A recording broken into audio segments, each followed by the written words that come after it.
Decisions. Just pick your favourite. What about the silver one? You like that one? Yeah, but that blue one's a tasty little number. Great, let's grab it before somebody else does. The Volkswagen used car event from the 17th to the 31st of October. For a limited time, get 2 years warranty, 2 years MOT cover, 2 years roadside assistance and 2 services, all included on Solutions Personal Contract Plan at 8.9% APR representative. Pick your favourite before it's gone. Offer available on used Volkswagens aged between 90 days and 60 months only. Participating retailers, 18s and over, T's and C's apply. Subject to status, indemnities may be required. Volkswagen Financial Services. MOT cover is underwritten by UK General Insurance Limited. Visit volkswagen.co.uk. Spotify sounds amazing everywhere. With our free apps for iPhone, Android, and Windows Phone, you can take all your favourite songs, playlists, and podcasts with you wherever you go. Want to spin some tunes on a merry-go-round? Easy. Drop some beats standing atop a cliff? Done. Play heavy metal in a library? Yes, but keep it down. Tap the banner to download Spotify for your phone, all for free.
Okay. Oh, hi everyone, and welcome to this week's session of The Cleanup Crew, the grand finale. We have an extra cast member today because we have 5 instead of 4 because we're going to need it. There may be more. Let's go before we go around and say hello to everyone. Please take a second to check out our social links.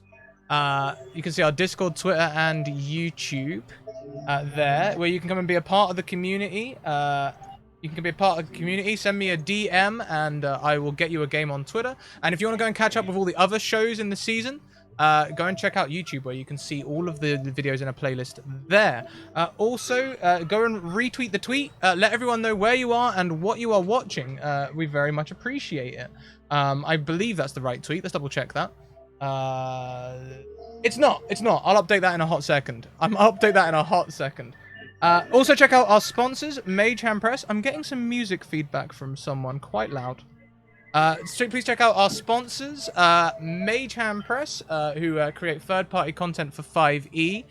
You can see us play that on Thursdays in Argo 37 at 1 PM EST, and you can get a discount on their hardback book, which is going to be released around December time, I think, using our code MHPSCRAT in their official website. Also check out The Deck of Many. The Deck of Many there. Again, loud music feedback from someone there, very loud. The Deck of Many, they create 5e reference cards and other great content for 5e, including their third-party content, Humblewood, released in November. You can get a copy of this by pre-ordering right now on their website. Someone in Zoom chat, the music is so loud in the feedback, so loud. Is anyone flashing green? I think the music's coming through your speakers really loud. Yeah, I'm in a notebook without headphones. That's the problem. Okay. If you could then just mute yourself. If you're not on, if it's not your turn, just mute here in Zoom. That's what I do as well, because if not, you will hear my neighbors. Okay, let's just see how. Okay, mute. Okay. It's just a quick click. I just unmute, talk, and then mute again. Exactly. Perfect. That'd be perfect. Okay. Then see if it's better. Perfect. Absolutely brilliant. Thank you. Okay. So let's go around and say hello to everyone. So let's start with Jenna. Oh, hi. How are you doing? Oh, hi. I'm good. Got my spider necklace on for today because it's almost Halloween and spider things. You can find me at AspiringDM on Twitter and also at littledragonscribbles.com and on Instagram, where I have all of our up-to-date session notes. And after this episode, I'll be posting the notes for today and also our conspiracy board, which I'm still working on because it's not complete yet. But yeah. Teehee, don't worry about it. Everything's gonna be fine. Next around, we welcome Zika. Hey, Zik, how you doing? Hey, hello. I'm fine. I'm Zika. You can find me on Twitter or Dartseeker. And I'm an indie game developer. I'm developing a tower defense game. Still too early in development, so I can't show anything, but in the future I may show. And I'm also reading a D&D adventure that my players are playing, and someday I hope to be a book. And that's kind of all. I'm very happy to be here. First time doing the stream. I can't wait to see what you bring to the table. I can't wait. So excited. Next around, we have at Radiga, Andre. Oh, hi. Oh, hi. Yeah, also first time streaming, long time role player, long time D&D player. Brazilian, Rio de Janeiro, not English speaker native, so bear with me with the pronunciation, with the accent, with the butchering of grammar anyway. Yeah, I'm here. Let's see how this goes. You'll be fantastic, I promise. It's going to be great. Okay, sorry for not having the headphones. It's okay. It's okay. With the muting, already the music's gone. So we fixed it. It's all good. All good. Next around, we have Matthew at Whitby Wrights. Hello, it's me. Yeah, thank you very much for inviting me and let me tag along. It's exciting. What is it? So yeah, you can find me on Twitter as Whitby Wrights. I do some DMs Guild content, a whole bunch of stuff. So yeah, keep an eye on my Twitter page for what I have coming out in the coming few weeks or so. Exciting times. Exciting times indeed. I've put your link in there. It's shortened. It also says an error occurred. Does it actually lead to the thing? Oh no, it does lead to the thing. It does. It leads to the Dungeon Masters Guild content. So go and check that out. Oh, I think it leads to something. Yeah, it leads to. It does. It leads to your stuff. So nice. You can go and check that out there. We like to check links live here. You know, that's how we roll. Last around the screen, we have Vicky. Oh hi. Oh hi. I'm Vicky. I am scared. Looking forward, still scared. So let's see how this goes. I'm scared. I'm Jenna. Yeah, we will see. We will see how Callie and Armin and the new ones on the team will do. So I would say let's dive in. Sure thing. So, as it's been a week since the Shrine of Savras and the events that occurred there, the Were-Tiger and Were-Rat, and gave, fleeting information about to Callie and Armin. Callie and Armin are now aware of Philip's disposition as some kind of were-spider, and they also will have all informed you that all of them work for Cryovane. Can you spell that? Cryovein.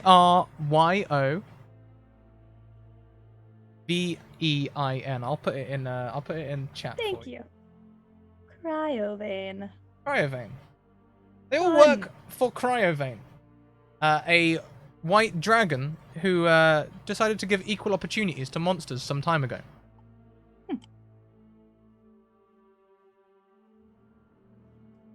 Do they tell me anything about what's happening to me?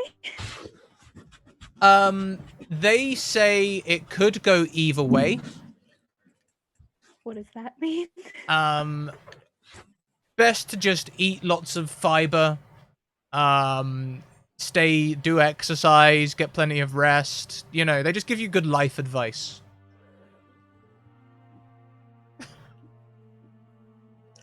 Is it like turn to a were-spider or die type either way? Oh, no, you're not gonna die. You're not gonna die. Definitely not gonna die. Could go either. What's the other way? Not turning into a spider is the other way, obviously. Or becoming a spider. That is the not preferred way. Thank you like very a much. Spider? Goji JG, who comes in with, I nearly messed up your name again, with that subscription using Twitch Prime. If you have Twitch Prime, you have a free subscription waiting to be used. Just click on the link at the top here. You don't have to spend it here. You can spend it on any of your favorite channels. Jess says, who needs advantage? Everyone. I've got all the advantages and the auto successes today, so take your pick. Please don't give it to Scrat. So, why don't we pan away from Callie and Armin? As it's been a week since then, you guys will be back at the lodge. You know where you are. But we'll describe the lodge as we pan instead to a small cart driven by a kobold who has driving this white car. It's whitewashed, this car. It's got kobold and a cow written on the side. We drag things. And the cow is also painted white. Completely whitewashed, and they're taking you towards the cleanup crew, where you can get experience for your very first missions. With him today, there is a large sack containing lumpy, bumpy sort of items, and he introduces himself as Brian. And as he's taking you over the hills towards this large hunting lodge. It's clearly a hunting lodge, but in recent times someone has put up a placard that says the Cleanup Crew HQ, and it kind of looks a little bit like the words on our poster. It's coming up in the world, it's it's there. And he's going, oh yeah, you're gonna have a great time today, you three. With hopefully you'll be with Armin and Callie. They're really good. They are. They really set me up. They didn't even think twice that I was a kobold. They just they took me in. They set me up with this gig. That's how I ended up here with Daisy. Pulling things. That sounds nice. Wait, you're a kobold? I mistook you for some sort of hairy dog. No, I am a kobold. In fact, my old name was Garmuk, the Great, the Terrible, the Mighty. It was a work in progress. Okay. Like terrible or mighty or both? Terrible, mighty.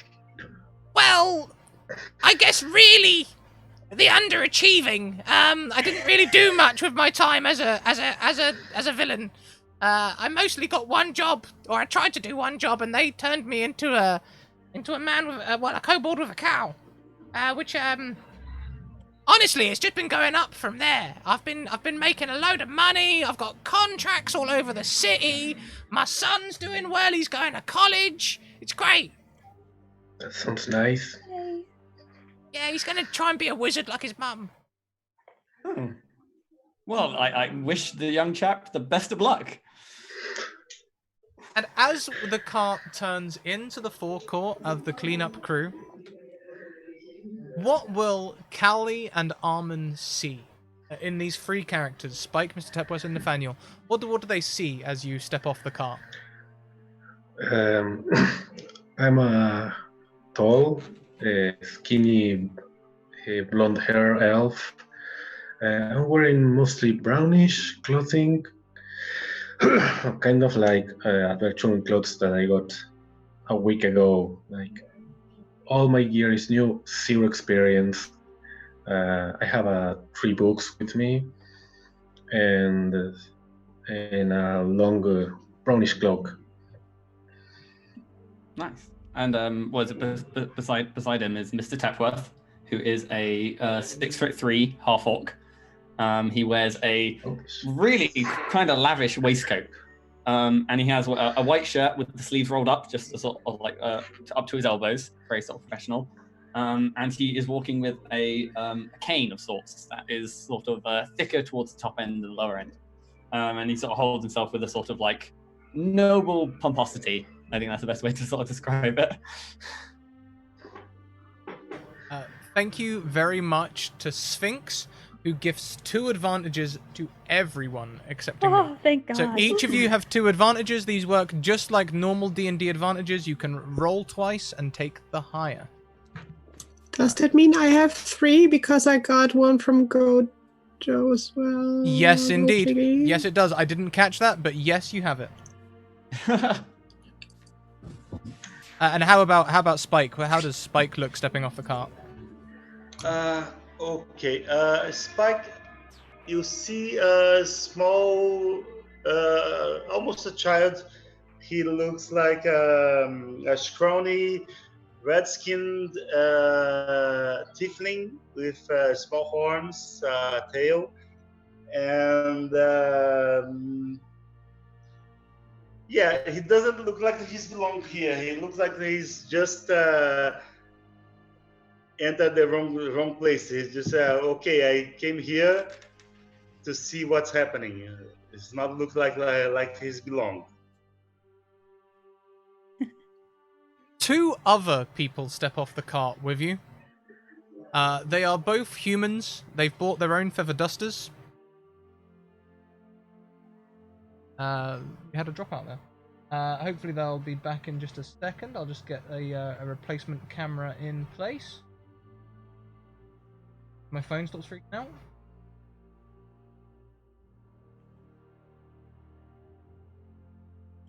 I imagine at this point, Mr. Tepworth might turn to Nathaniel and just be like, "Well, that was quite the ride. I was expecting it to be maybe a few days shorter, but traffic being what it was." Yeah, it was. You think that traffic was bad? You should have been in Neverwinter a few weeks ago. A milk cart and an egg cart collided outside a flower shop. It got very sticky.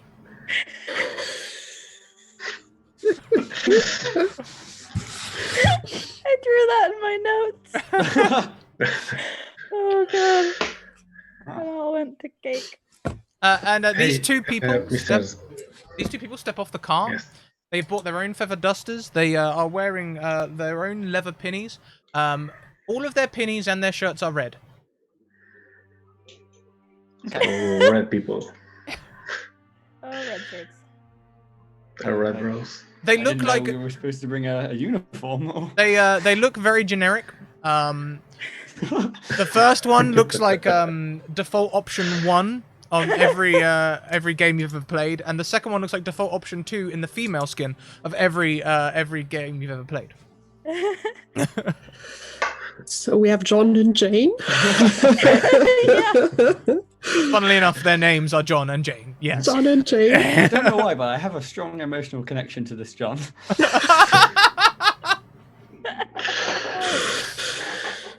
Callie, Armin, why don't you describe what our intrepid adventurers see today? Callie,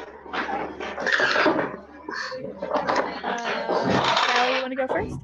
I can. So probably as usual, though a bit slower, more careful. Callie would step outside to greet the new ones on the team. So you would see a quite tall, slim tiefling stepping outside. And she has black skin, white hair, golden eyes, golden freckles. Her armor is quite battered, too large. And she would just step out and wave, "Hello, everyone." Mr. Tepworth awkwardly returns the wave. Armin will peek around Callie. She's a little shorter than her, but still pretty tall, has long black hair up in a ponytail, with a bunch of black feathers all through it. She also has gold eyes and looks very well put together. And on the front of her outfit, skirt part, there's a raven symbol, and she has a feather duster on the opposite side of the spear that's being carried on her back. And really big gauntlets. I think so. I imagine the moment Armin peers out from behind Callie, Mr. Tepworth walks towards her and extends his hand and goes, "Hello, Mr. Tepworth of the Tepworth Estate. I believe you are expecting, me, and this is Nathaniel. He is now my associate." Hi. Hey, nice to meet you guys. Nice to meet you. And I'm gonna approach Callie and be like, "Whoa, I never seen one of your kind, but I read a lot about you." And I'm gonna try to poke one of her horns to see if they are like real. Like, how does it feel? Like, They are real. She would be quite surprised. She wouldn't even move. She would be like, "Wait, what?" Oh, I'm sorry. I'm fascinated with meeting new stuff. I met so much interesting people like Mr. Depworth and the kobold that I forgot his name, but he's kind of cute. Brian. Yes. And also these two great guys at the bottom, a guy and the girl. Hi. Well, hi. Hello, we even have Swiffers. You are definitely ready for cleaning up. And yeah, I know we tieflings are rare here. So feel free to ask questions. I may try to answer. Spike is also a tiefling. Yeah. So there you go. With Nathaniel, you have two subjects. Yeah. Callie would also eye Spike. Just have a clear look and do I know? I don't know him. And then come on. I guess Philip will show us what we have to do today. We also have some water to refresh yourselves. And as Scrat, are there any visual things that have happened to Armin that I should know about? Just feel real itchy. And real hungry. Okay. And like strange cravings, strange food cravings, you know, just you know, like some of the cravings you hear about out there and you think, oh, that's weird. Yeah. Ooh. Okay, Armin would have been slowly rifling through Callie's food pouch when she's not looking. Yeah, it's strange. It's the meatier things that are more appealing to you. Don't eat all the pocket bacon, no. The pocket bacon's so satisfyingly crunchy. But we might need it for. I'll make some more. Leave at least one piece. I'll make some more. You can see Brian has wandered towards the stables, and he's pulling out a second trailer, a second cart, and he's started attaching it to the first cart. Oh, that's awesome. Does he seem to be handling the weight all right? Being a small crowd?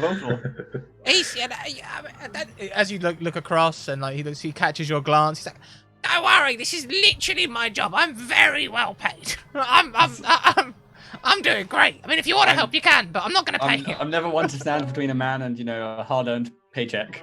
Yeah, I appreciate that. And he continues to drag this trailer across. I think Mr. Teplos just starts to clap.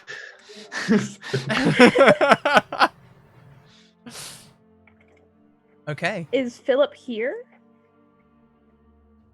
Philip is inside, of course, setting up the conference room as always. And have we had any more time to learn things about Toby? Or has he been absent? Well, have you been at the HQ or have you been at home for the last 7 days? Took a few days off to cry and bond with Callie over sleepovers. Ice cream. All now spider friendly ice cream. Good to know. Rick and Morty taught us that now ice cream is for all races. Yep. I see. But I would have told her that I was hearing apparently Toby's voice in my head. Which is creepy, so... And he licked my face. Which is just like him.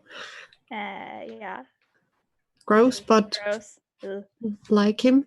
I guess when we see him when we're back, we just see if he talks to you again. Yeah. And don't freak out if he does. And I'm not sure what we should do with Philip. I guess just see how it goes. I guess there's an awkward air. Mm-hmm. Just kind of awkward, tense air inside. So you guys that are new on the team, you will have the feeling something is a bit like. Yeah. Did they have like a big argument or so? Something is. Talk it through yet. I think what is it, Mr. Tepworth is he's not the smartest of people, so he probably didn't pick up on it. But secondly, he's talking to John, and John seems to be hitting all the right romance options. But he just like John as well. Like let's go through this. So, Mr. Tepworth, how do you introduce yourself to John? So, honestly, like I believe I overheard your name. John, is it? I'm Mr. Tepworth of the Tepworth Estate. I couldn't help notice you. Over our car journey, we didn't really have much time to, communicate. I just wondered what brings you to these parts. The weather is lovely today. It is quite lovely. Yes. No. I must admit, I do find myself caught watching the. I didn't know we shared that interest. This is a small world. Have you heard about the goings on out in the Neverwinter Forest? Shady business. No, I have not. No. Oh my! Your eyes. You know so much more than you let on. I heard they've employed a new boy down at the Bog Standard. I hope he can keep up. They've had a real surge in business recently. You know what? I'm gonna go ahead and try and find some more about that. Thank you, honestly, John. This has been very insightful. Isn't the weather lovely today? It still is. Yes. And he just starts cycling through his default option conversation. Yeah, I was gonna say you've run out of new content. Also, please do not panic about that warning that's just come up in chat. I left it on from last night again. I'll go and turn that off now. We will not be playing with sanity. There won't be any mania, insanity, eating disorder, unwanted, anything like that. Honest. Where's the other one? There it is. Great. I've made a friend. You have. So, out of It needs curiosity, hot. who is the boss around here? Well, the Is it boss would be you? would be Philip. So when we enter the house lodge, Callie would point out, and that's Philip. He gives us the jobs. He pays us for doing what we have to do. So if you have any questions, feel free to ask him. And Callie would step back in the far corner of the room and just eye and look Yeah. if Toby is there. Armin's also observing Philip very closely. Just out of curiosity, like, how did I not know? Trying to learn things. But then, yeah, also looking for Toby. As you all enter this room, there is it looks like it's very obviously a trophy room, an old hunting trophy room. You can even see on some of the wooden paneling where there is the old trophy stain on the wall, you know, where the wood's slightly lighter, where there clearly used to be a mounting there. And at the front of the room, behind a small desk, stands a man, quite a weedy looking man, wearing cheap noble's garments. By that I mean noble style, but clearly very cheap material, you know, sort of like the doublet that's sort of white cotton, well, not even white cotton, like fantasy polyester. I guess it's like flax or something like that. And so on. On the table in front of him, there is 3 pens aligned just so. In the corner, there is a book, a tome rather, that sits in the corner. It looks well used, and on the other side of the table there is a box which seems to be magically projecting a white square onto the wall. Next to the table there is a chest that sits 2 feet deep by 2 feet tall and 3 feet wide. It is purple with gold banding. All of the desks in this room are facing the forwards towards where Philip is standing, and at the side of the room, there is a table that is covered in glasses of water, and Philip welcomes you. He says, "Good morning, everyone. Welcome in. Please help yourself to refreshments on the side there. And when you are all settled, we will get on with the induction and tell you about your job today." At first, as soon as I see his shirt, I'm gonna be like, "Yeah," and be like, "Oh, hi. Hi, Mr. Phillips. Nice to meet you. I was told that you are an adventure provider. I'm here for adventure, for Yes, you will adventure, certainly. but not for literal cleaning." Well, there will be some cleaning, but there'll be a lot of dungeon experience. We'll go through all of that, though. Please, by all means, settle yourself. And Sounds nice. John and Jane go to the table. They each take a glass of water, they take a sip, and then go and sit down in a sporadically chosen chair, not next to each other. Mr. Tapworth will take a large jug and sit next to John. And then sort of do that thing where you sit down and then you sort of move your chair that little closer. Oh, I love it. Armin, as you enter the room, you hear in your head, "Hello, Armin." Sounds wooden again. It sounds a lot like Toby. Then, Can I again, think back? without seeing any lips or movement or hearing it, you know this is in your head, you hear, "Welcome, Armin." Wait, in my head? Uh-huh. It sounds like Philip? Phillips is looking at you.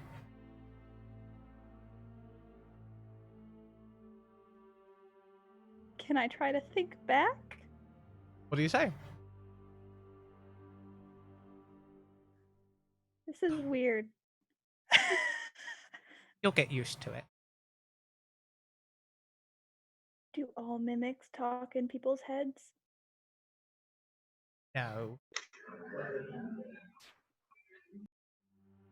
And Armin, you are going to gain the ability, which we're just going to make up on the spot. It's going to loosely be speaks of animals, but only spiders, and we're going to call it Hive Mind.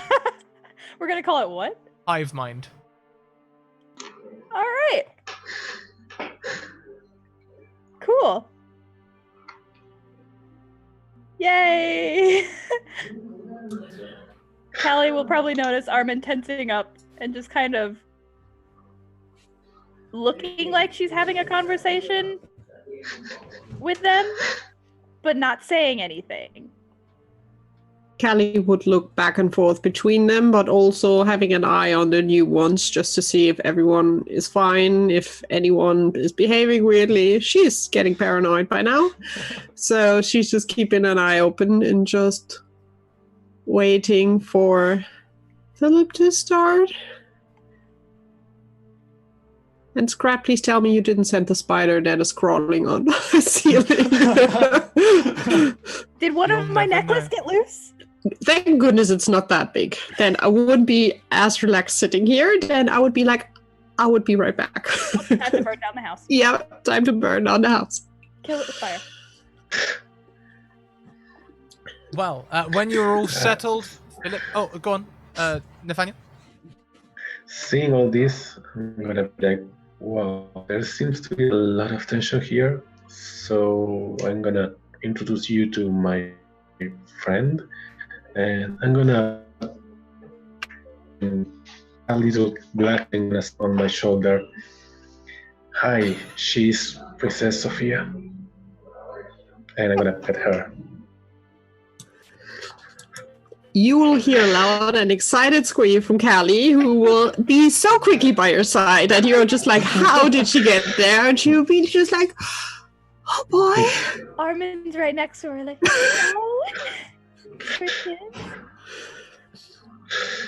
oh, and it's, I love the stuffed animal. It's a little like, I love it. What's the cat's name? Princess Sophia. Yes. Princess Sophia. I mean, that's what she told me she was called. Yep. Sounds about right. And as you all settle, Philip takes a piece of paper from the front of the tome and places it on the box, and on the wall it says, "Welcome to the cleanup crew." Wizardry! And he says, welcome to the cleanup crew. You're here to gain adventuring experience. Click. And it changes to a picture of a chest holding armor and weapons. And he says, armor and weapons are provided. Please make sure that you wear correct PPE at all times whilst visiting the dungeon or place where you are working. It could be potentially dangerous, and we'd like to make sure that you are correctly protected. Now, you are required to wear correct PPE at all times, but you will be charged for damages outside of regular wear and tear. So please be aware of that. Toby, open up, reveal all the goodies, and a tongue peeks through the lips of this chest as its mouth leans back, and inside you can see swords, armor, and all sorts of wonderful things as the tongue retracts back down. What the hell is that? I believe my aunt had one slowly. of those. Click. The next picture is a picture of almost looks like a half-orc barbarian with an axe in one hand and a blue potion in the other. It says, be on the lookout for active adventurers. You will be visiting temples, castles, dungeons, or other such dangerous places, and there could be active adventurers around. Now, These active adventurers, they're often wandering dungeons looking for what they call encounters. They're often high on mana potions and will kill anything in sight. So if you do see one, your best course of action is to say, "Hey, I mean you no harm," and possibly hide. Otherwise, just try to avoid them at all costs. Now, signs that there may be adventurers active in your place of work today. Click. Unlocked doors. There's a picture of a door, which is a door in a jar. If a door is unlocked, then this is a sign that there may be active adventurers around. We're going to provide you keys for all of the places that you need to go. So, if you find an unlocked door, it's a sure sign that there could be adventurers around. Also, look out for sprung traps. Click. A picture of a human with their leg stuck in a bear trap. Sprung traps are a sure sign that there are adventurers around. All traps should be reset before you leave the dungeon, and you will be told about traps and their locations and what you are to do with them. Also look out for, click, dead adventurers. There's a picture of a dead tiefling on the ground. It crosses through its eyes. If you find a dead adventurer, this is a sure sign that there are adventurers around. Don't be fooled. Don't think that one of their party dying will turn these adventurers away. No. They're quite happy to carry on dungeoneering and collect their dead on the way out, if at all. You really can't put anything past these people. Also look out for blood stains, blood trails, discarded limbs, that sort of thing. Click. Various holy symbols on the wall now. Look out for discarded or scattered holy symbols. This is a sign of perhaps the party cleric losing hope and giving up and trying to run away from their party. This could very well mean that there are unhinged adventurers around and on the prowl for easy encounters for to gain that experience that we also desire in this business. Please note, our insurance doesn't cover any magical items or cursed items, so if you handle any of those items, you do so at your own risk. Our insurance will not cover you. All accidents, incidents, and damages must be recorded in the incident logbook. Puts his hand on the tome on the desk there. All items should be recorded and left for collection unless expressly told otherwise. Click. Be safe, have fun, it says on the wall. This is your first adventurer, so have fun, but be careful. Also, I believe Callie has leaflets for the Junior Adventurers Union, creating better opportunities and fairer pay for all of us in the industry. Callie will lean over and hand out a pamphlet to each of you, including John and Jane.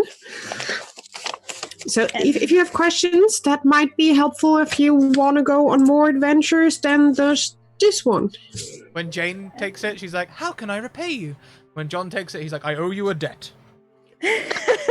Mr. Tepworth then looks up to Callie and is like, "I owe you a debt too." Well, you're welcome. Callie is weirded out, but she will live with this. And then Mr. Tepworth will take the thing, fold it into neat things, and tuck it into his waistcoat. Armin will take out her email sign-up sheet and hand it out too. You can sign up for our monthly email. And yeah, through the Ethernet. I don't see what could go wrong, and I'm gonna sign up. Yeah. Mr. Tepworth will politely decline. That's fair. He's like, no, I'm no good with these messages, and hand me a quill is what I always say. Yep. Now, at this week's job, there's more of you than we would normally take on a job. Callie, Armin, a few more for you to welcome to the industry today. This is an internal job. There's been an issue at headquarters. And so we have a mission for you all today at IceSpire Hold. It would seem that the resident there has had some issues with gelatinous cubes. And as our experts on gelatinous cubes, Callie, Armin, you're required to go and help out. Now, do not be alarmed, okay? The current resident of the castle is a white dragon, but they mean you no harm. Right. Sorry, Gelatinous cubes, really? I was going to say, did you mean dragon like figuratively, as in like, oh, he's quite a fiery personality, or? No. I mean literally a white ice dragon. Ah, yes, good. That's the answer I wanted. Who's also put in this request today. So they're the benefactor. If you have any further questions about your mission, they can be directed towards them. They're also one of the chief stakeholders of the cleanup crew. They helped us get started. Ah. Oh. Did they give us detailed information on just 1 cube, 2 cubes, 3 cubes? Harry, no Harry? That cube that wandered away from Nomengard and we haven't seen before. Harry checked into IceSpire Hold HQ some time ago. Then issues with cubes plural. So probably not Harry. Maybe. But plural. Oh boy. Is there any number of how big a plural that might be? No indication here. Just says issues of gelatinous cubes. 1 S or like multiple S's? Just 1 S, but it's not in brackets, so it's definitely a plural, not an optional plural. Should we know anything extra about talking to said dragon? Does he, she have a name? Are there certain things we shouldn't say that might get us killed? Well, let's see. His name's Cryovane. He dislikes adventurers who try to kill him. That is a strong dislike. Has a soft spot for the underdog, as I understand. Like we are? Maybe we should bring that dog outside with us. I don't think he meant that. Mr. Deadworth.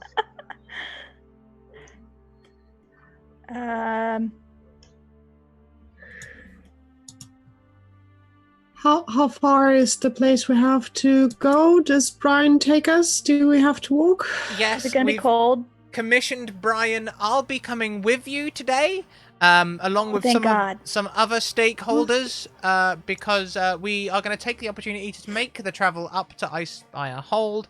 We're going to take this opportunity to have a big conference meeting whilst you all get on with the cleaning up of the gelatinous cube. So we'll be coming along. Don't worry though, we'll be in a separate trailer. I won't be looking over your shoulder, seeing how you treat the new adventurers, Callie and Armin. I do trust you. We're just coming along on the journey.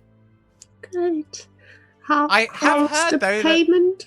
The payment will be 50 gold each. Oh, each. Nice. All right. That sounds like more than just 1 cube, Armin. Last time for Harry, we got not that much. How many of those cube-resistant pairs of gloves did we have that only last 30 minutes? Why should we just had 1? Well, no, where they were the gloves of acid resistance, but then there were also we were given gloves that lasted 30 minutes. Yes, the resistance gloves. We'll say you had 10 pairs. Okay. Oh, had. Because I used a pair. 9 pairs left. Okay. Thank you very much, Leopold the Just, who got a gifted sub from an anonymous viewer. Thank you very much, anonymous viewer. And they gift their advantage to Nathaniel or Darth Zicker. Thank you, Lee. I mean, we're probably not going to need advantage today. I'm sure everything's No. Keep it. So you're really speaking about these gelatinous cubes. What can you tell me about them, so I can keep They a suck note at for cleanup. them? Don't stick your arms or yourself in them. It might kill you. They like to pretend that they can't move, But and then they try to eat you. How quickly they can turn a invisible. cube move? quick. If Very you're close to it, quick. Very quickly. Experience. I was gonna say, it sounds like Callie is traumatized by cubes. Tiny bit.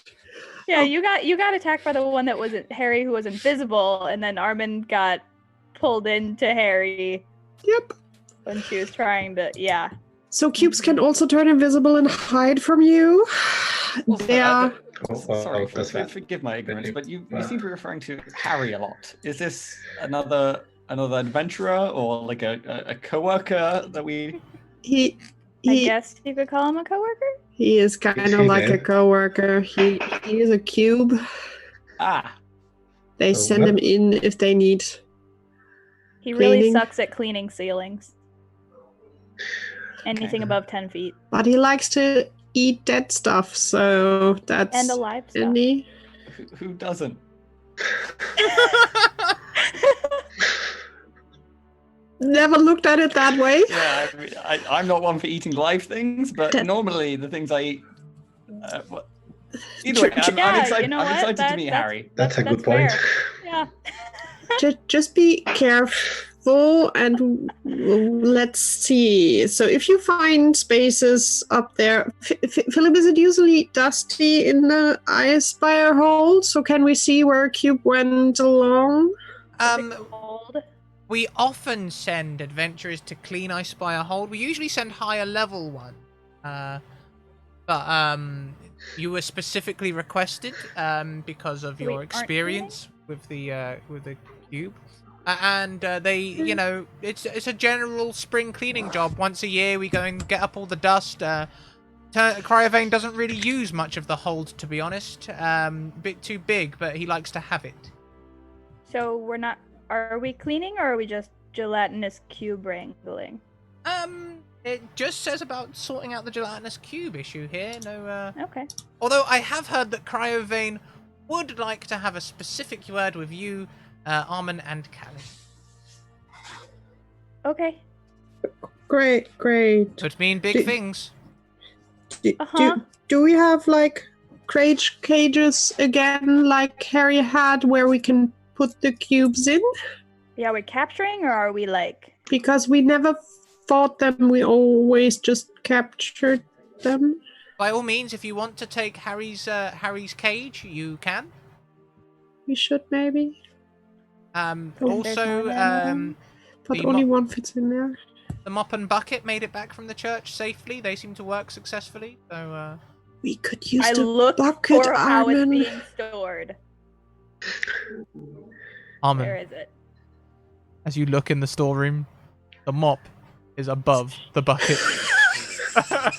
I immediately take a piece of paper and I throw it at Philip and I walk over and I take the mop off the wall. And I walk I love how this the looks to entire- anyone who doesn't know what the mop and bucket are. We are all insane. I pick up the mop, I stare at him, and I walk clear across the entire building and I put it in a separate closet. Callie would make her do that, and then she would slowly go to where the bucket is and would grab the bucket because she has ideas what she can do with it. Maybe getting cubes, small ones, into there. We will see. If no one else has questions, I think is that all, Philip? Yes, I've packed my case. I think we're going to do an overnight job there. That's part of the reason for the high pay. So I hope you've all bought something ready. I hope you've got your adventurer's kit or whatever it is that you want to take along. Plenty of bedrooms in the hold, so plenty of room to stay. And usually there's a high rate of people who come back from the Spire alive, so I've got a good feeling about this one. Do I need a coat? It's pretty cold. Not just a namesake, ice dragon, Spire hole. Pretty cold up like there. Greenland. So we should get some coats or something for the cold. Actually, Toby has been out for us and really pulled out all the stops this time. There's sort of like sounds from Toby, and then there's like an explosion of fake fur, as it looks like he's raided a thrift store and bought out every fur coat you've ever seen. The biggest hairball. Yeah, and there's like fur all over his tongue, and he's sort of like licking nearby tables, trying to get it off. I will grab a bit of the water and just like carefully try to pour it over its tongue just to clean it up, but I'm staying far away, so it looks a bit awkward. As you're doing this, like, Toby keeps stepping towards you. Stay.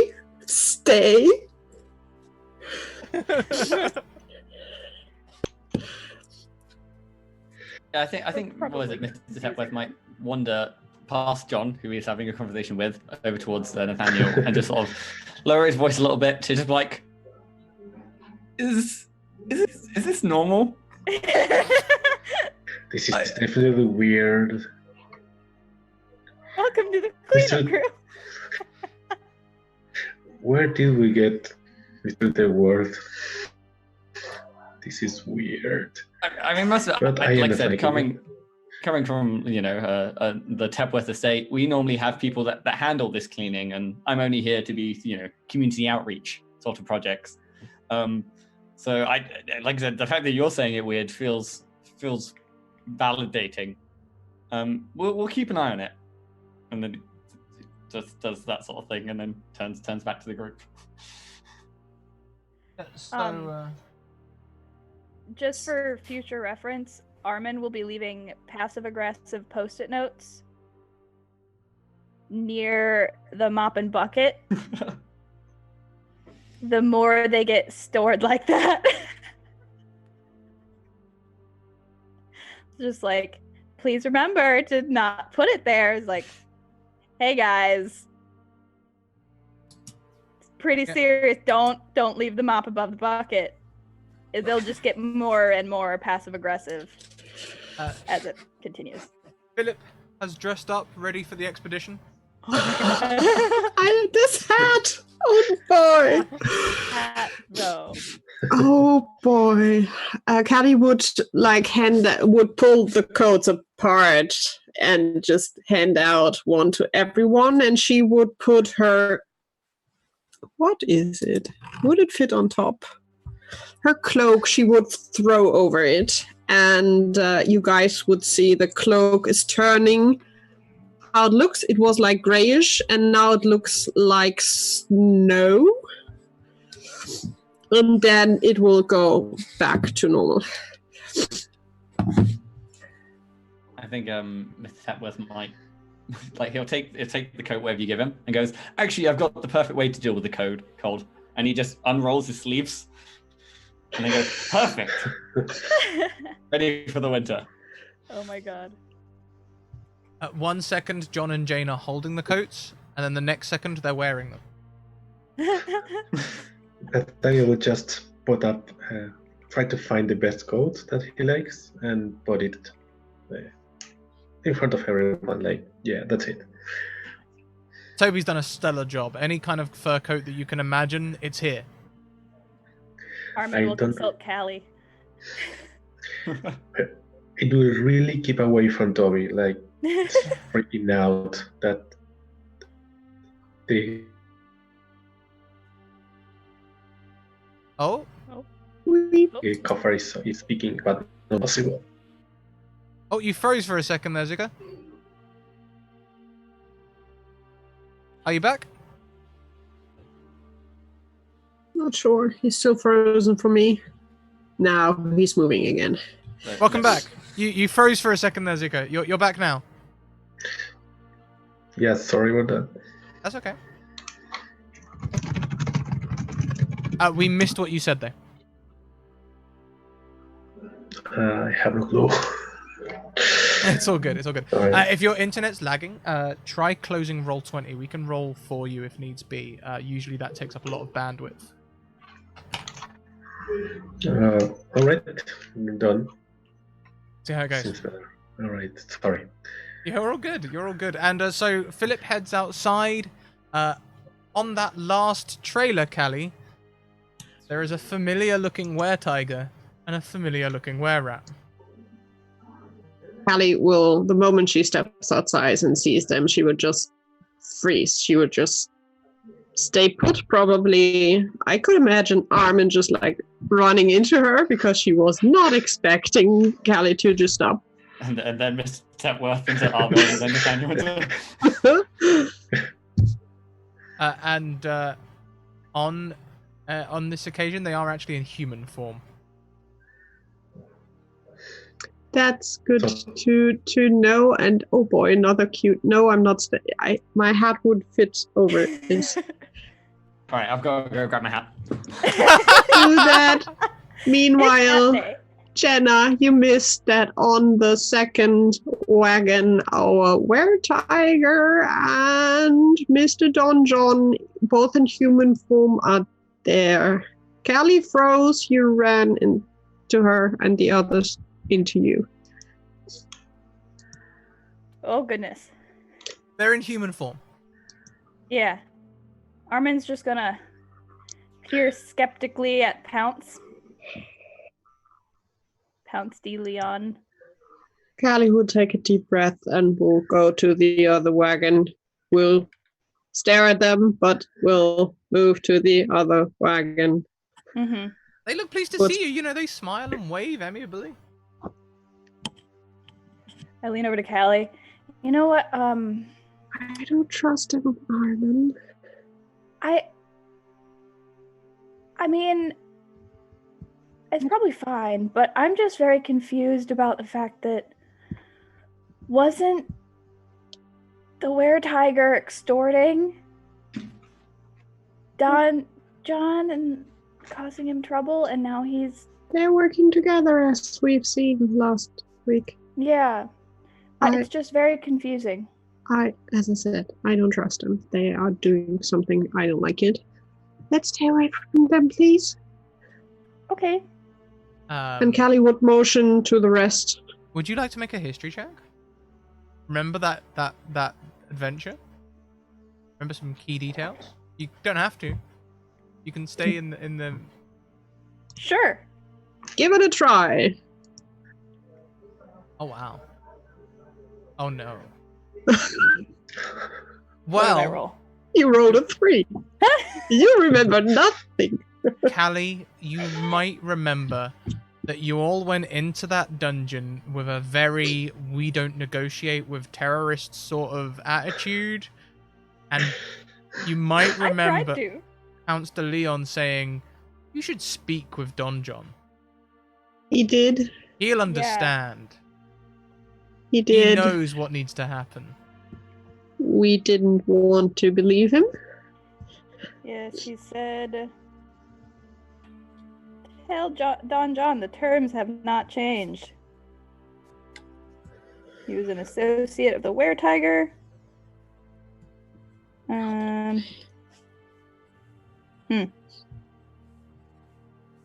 Okay. Let's just get on board and towards IceSpire, Brian. Oh yes, perfect. And Wendy gave me this package for you as well with all the items you gave her last week. Thank you.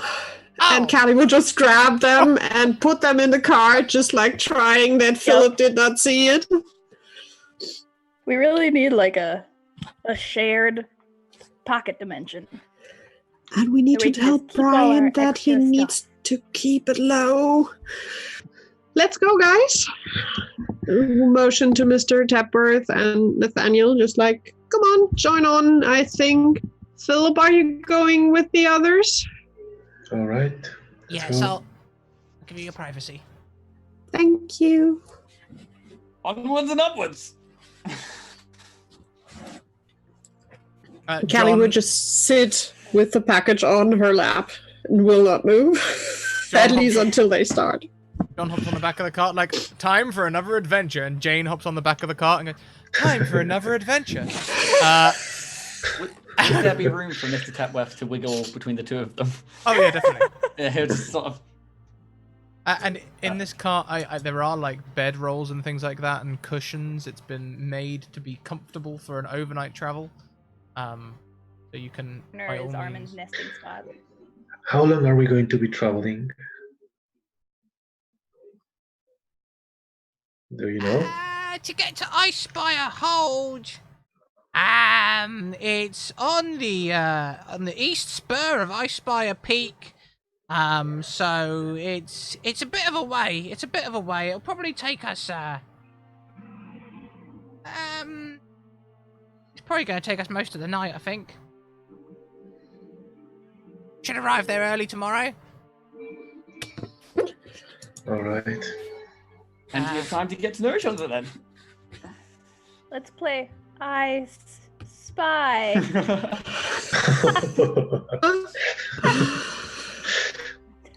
Or the first person who can see some ice wins. It's like when you see the arch in St. Louis. The first one to say, "I see the arch," gets a quarter. Oh, nice. Never heard that. I will keep that in mind. It might just be a family thing. But I've gotten all my friends to do it. The moment we leave, Callie would unpack the package, so the rest of the gang would see that there are weapons, potions, and other things in there. And she would hand, like, Armin the mace that is in there and the boots. Ooh, new boots. I put the boots on. She would just grab the sword and would just look at Mr. Tepworth and Nathaniel. You, one of you would be good in handling a longbow. I know how to do it, but I can certainly use it if you don't want it. But I can use magic if we need to fight a long distance.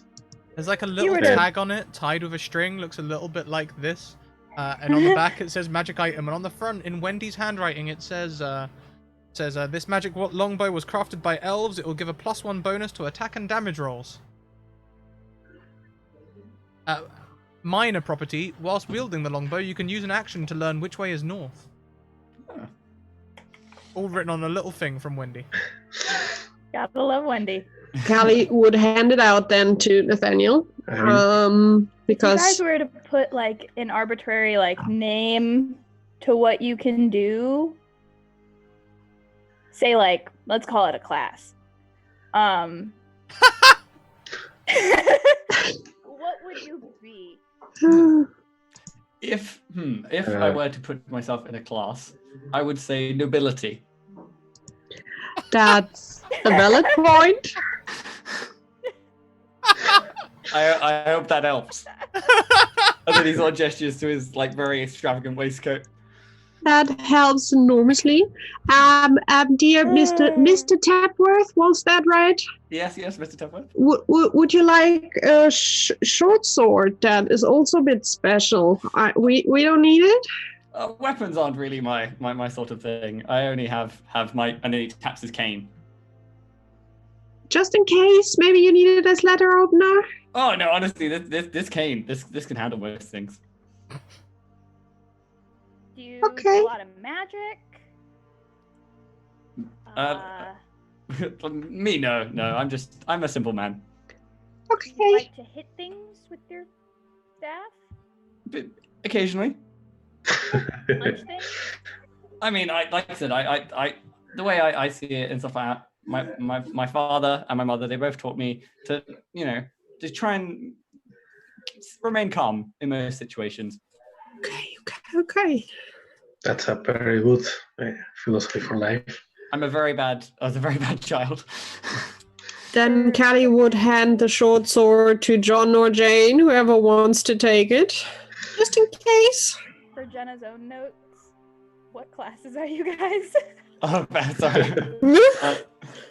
Barbarian wizard, right? Did I remember that right? Miss Setworth is a barbarian. Okay. I'm a wizard. When you pass the short sword to John or Jane, let's say it's Whoever Jane, wants to take it. she takes it with a flourish, and for the next 6 seconds, the sword creates dim light for the next 10 feet. Wait. Oh. Okay.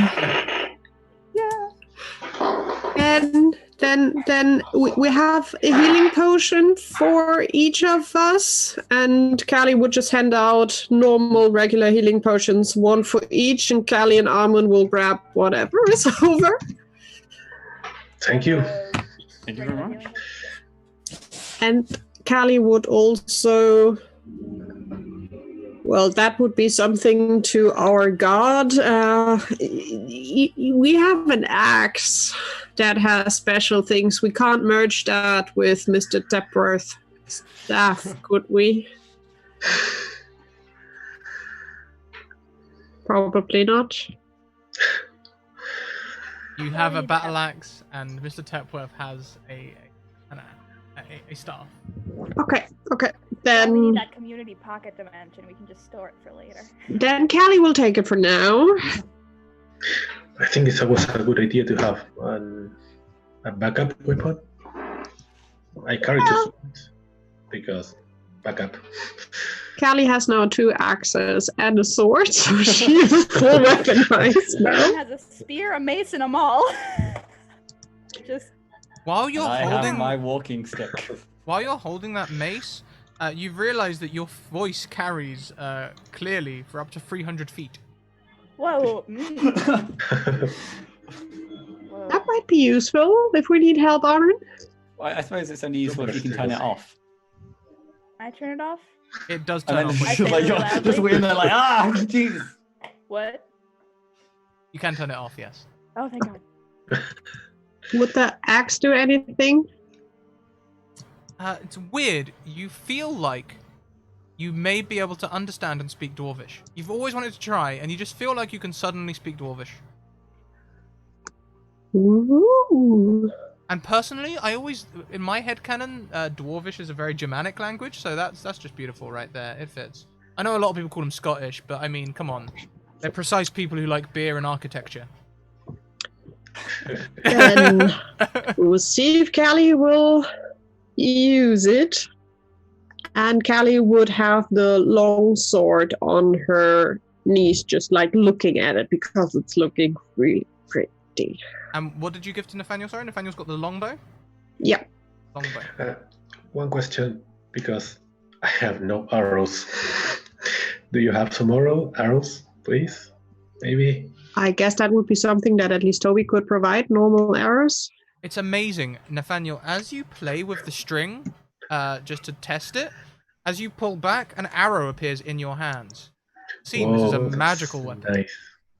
And also, that's my way of saying, we don't track ammo. Yeah, I was about to say, I've never tracked my ammo. Unless specifically told, it only has 2 arrows, and they're like super special. All right. Do we feel anything? I put this on. I would have put this on earlier, but is there anything special about that mithril chainmail? The little label. There's a mithril chainmail. This item seems hardly magical at all. It's merely light and flexible. Cool. It doesn't seem to require any strength and doesn't pose a disadvantage on dexterity checks. Yes. Nice. And Callie has the shield. Callie would have the shield. Yeah, she would have taken that immediately. On that minor chainmail, minor property seems to have some sort of tied magical effect with other items. Not sure what the total effect would be. It's part of a set. Okay, understood. Was there anything magical about Armand's boots? Or are they just good-looking boots? They're pretty looking. They look elvish made. Okay. Of elven kind. And also, that same minor property, part of a set. Ooh. So they match my chainmail.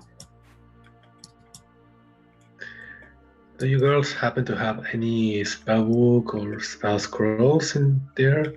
I will be very grateful for them. Sadly, I don't think so. We only got. We have the loot. We got this loot of illusions. We have the loot of illusions. At the bottom of the bag, there is a little brown package that says "With love from Wendy" for all of your wonderful business. Ooh. Carefully opening it. Inside this package, there is a wizard's spellbook.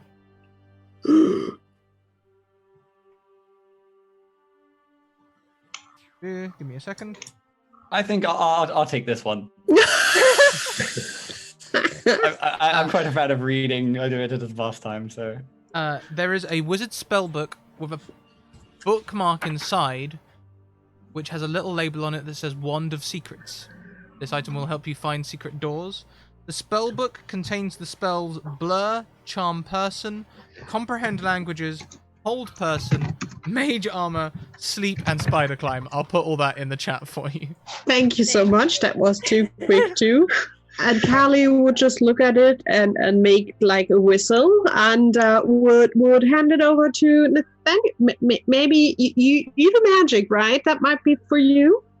Yes. And I'm going to use prestidigitation to create a foaming sphere on my hand and turn it off. Woo! Okay.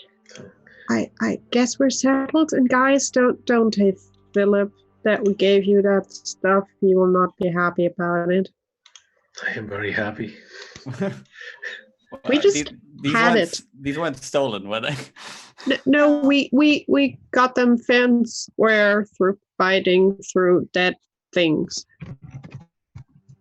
Okay, grave robbing then. Okay, the different name. That's To be fair, they were zombies, and it goes against my religion, and they did not appreciate the magic items, so we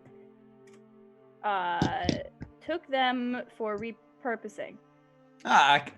Okay. That's it. That's it's a little bit better. Yep. The night passes. I imagine you all get a long rest. John does not mind Mr. Tepworth being so close through the night, or at least doesn't complain. Did Toby come along? Armin, you didn't see Toby get in the car with Philip, but you've got this feeling. Maybe not in the car, but maybe somewhere around. Toby is watching you. Oh God! So I was gonna try to talk. Just Toby.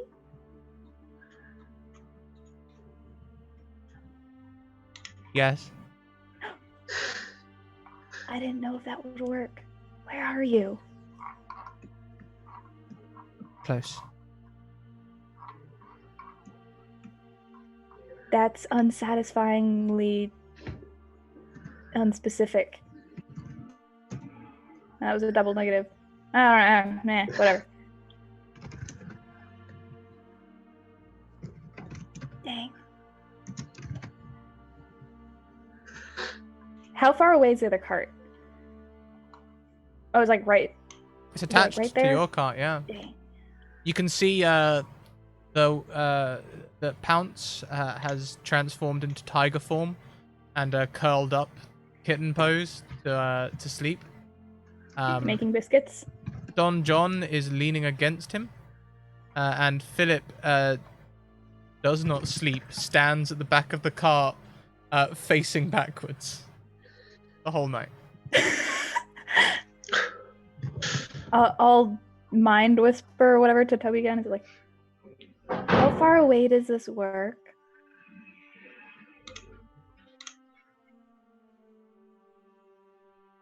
I don't know. Does Philip ever sleep?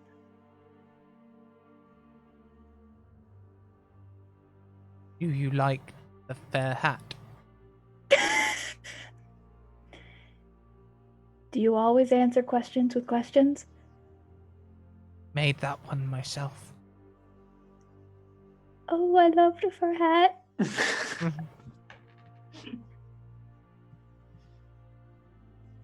Good night, Toby. Good night, Armin. I won't eat you. Oh, God. Good to know. Armin snuggles deeper in her little blanket nest. But then, like, gets weirded out, like, what if he's a blanket? And she stays up for another hour, all paranoid. There's got to be at least one moment where one of the tassels on your hat lays across your face, and in your dream it's a tongue. And She's gonna have some wonderful nightmares. Oh, goodness. dawn breaks loudly. It doesn't break loudly. Dawn breaks gently across the horizon. As you come around the mountain, we're now following a narrow path against the side of a mountain on a road much less traveled. You can see where growth has grown across the path, and clearly many people would never find this place without knowing it's there already. As you come around the mountain, IceSpire Hold is revealed to you. I spy the hold. God, you beat me to it. Yeah. I get a quarter. Do we have a picture of IceSpire Hold? No, we don't. We are using the essential starter kit. I guess that might be IceSpire Hold in the background, maybe, of the kit. But we've modified all of the adventures, so don't worry. You can still go and play it. No spoilers here. Just using all of the assets. Yes. As you come around, it's this great castle. You can see many wings, and on the roof sprawls a ginormous white dragon. Its wings outstretched, enjoying the cold breeze. How big? Whoa.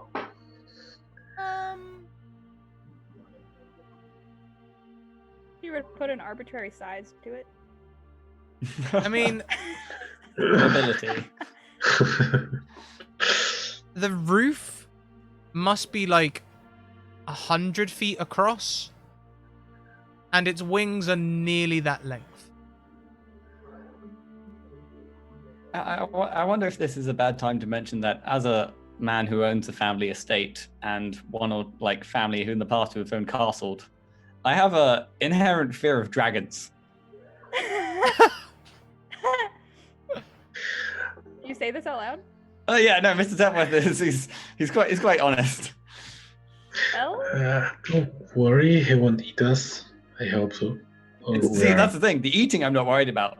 It's the ice breath, where he freezes you in one solid piece and then can do what he wants with you as you are frozen solid. That's what I'm scared of. We are here to work for him, so I think the main goal is just not to make him angry, and we should be fine. We would just stay out of his way, if that's cool with you, Mr. Tepworth. So do we all have experience with not angering dragons? I honestly don't. Does, but Armin doesn't. Vicky doesn't as well, which is surprising, but I never had to. Oh, well, one game I have a friend that is a dragon, but well, we will just stay under his radar, maybe. The others can keep him busy. And she's pointing to the other wagon where Philip is sitting.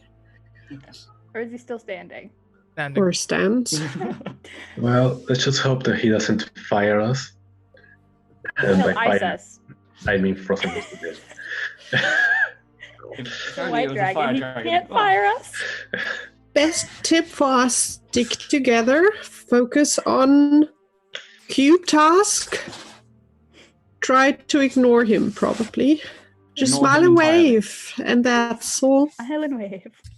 Jane and John have entered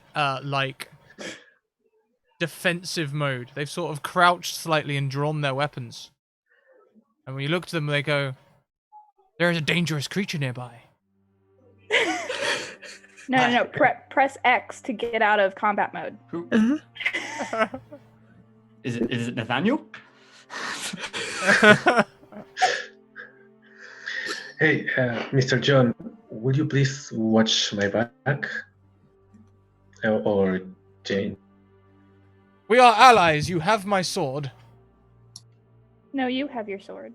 You can see that. What is it? The moment John says that he will defend Nathaniel, Mr. Tepler goes, "Ah!" Oh. It's work. I understand. The plot's progressing. Maybe you should talk to him for more conversation options.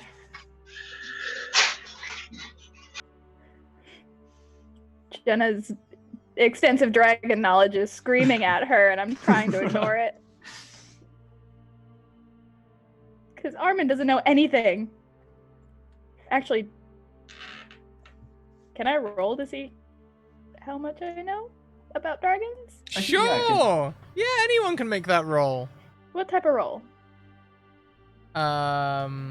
Nature? Sell it to me. Yeah, nature would work. Dragons are natural. Yeah, I'm gonna go. Yeah. What did I roll? Nice average rolls. Oh. Oh, Callie has never seen a dragon in her life and has just seen pictures. Yeah, sure. And I'll roll for you if that's okay. Zeka, you closed roll 20, right? Can I? Yes. Can I roll Arcana, or you roll Arcana? You know what? Dragons are magical. I'll definitely let that slide. Let's roll as Nathaniel, shall we?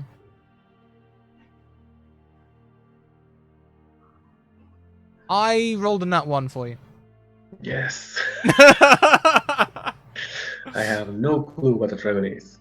With Other the than a huge dragon. bad lizard. Yes. Definitely Callie, Nathaniel. Definitely looks like a member of the bat family. Slightly overgrown. Definite levery though. Maybe it's blind. Maybe it uses radar sense. That's all we've got. Honestly, Mr. Tepworth, not much more information. You know that you should be very frightened of this. It is definitely a dragon. And could freeze you to the spot. You know that.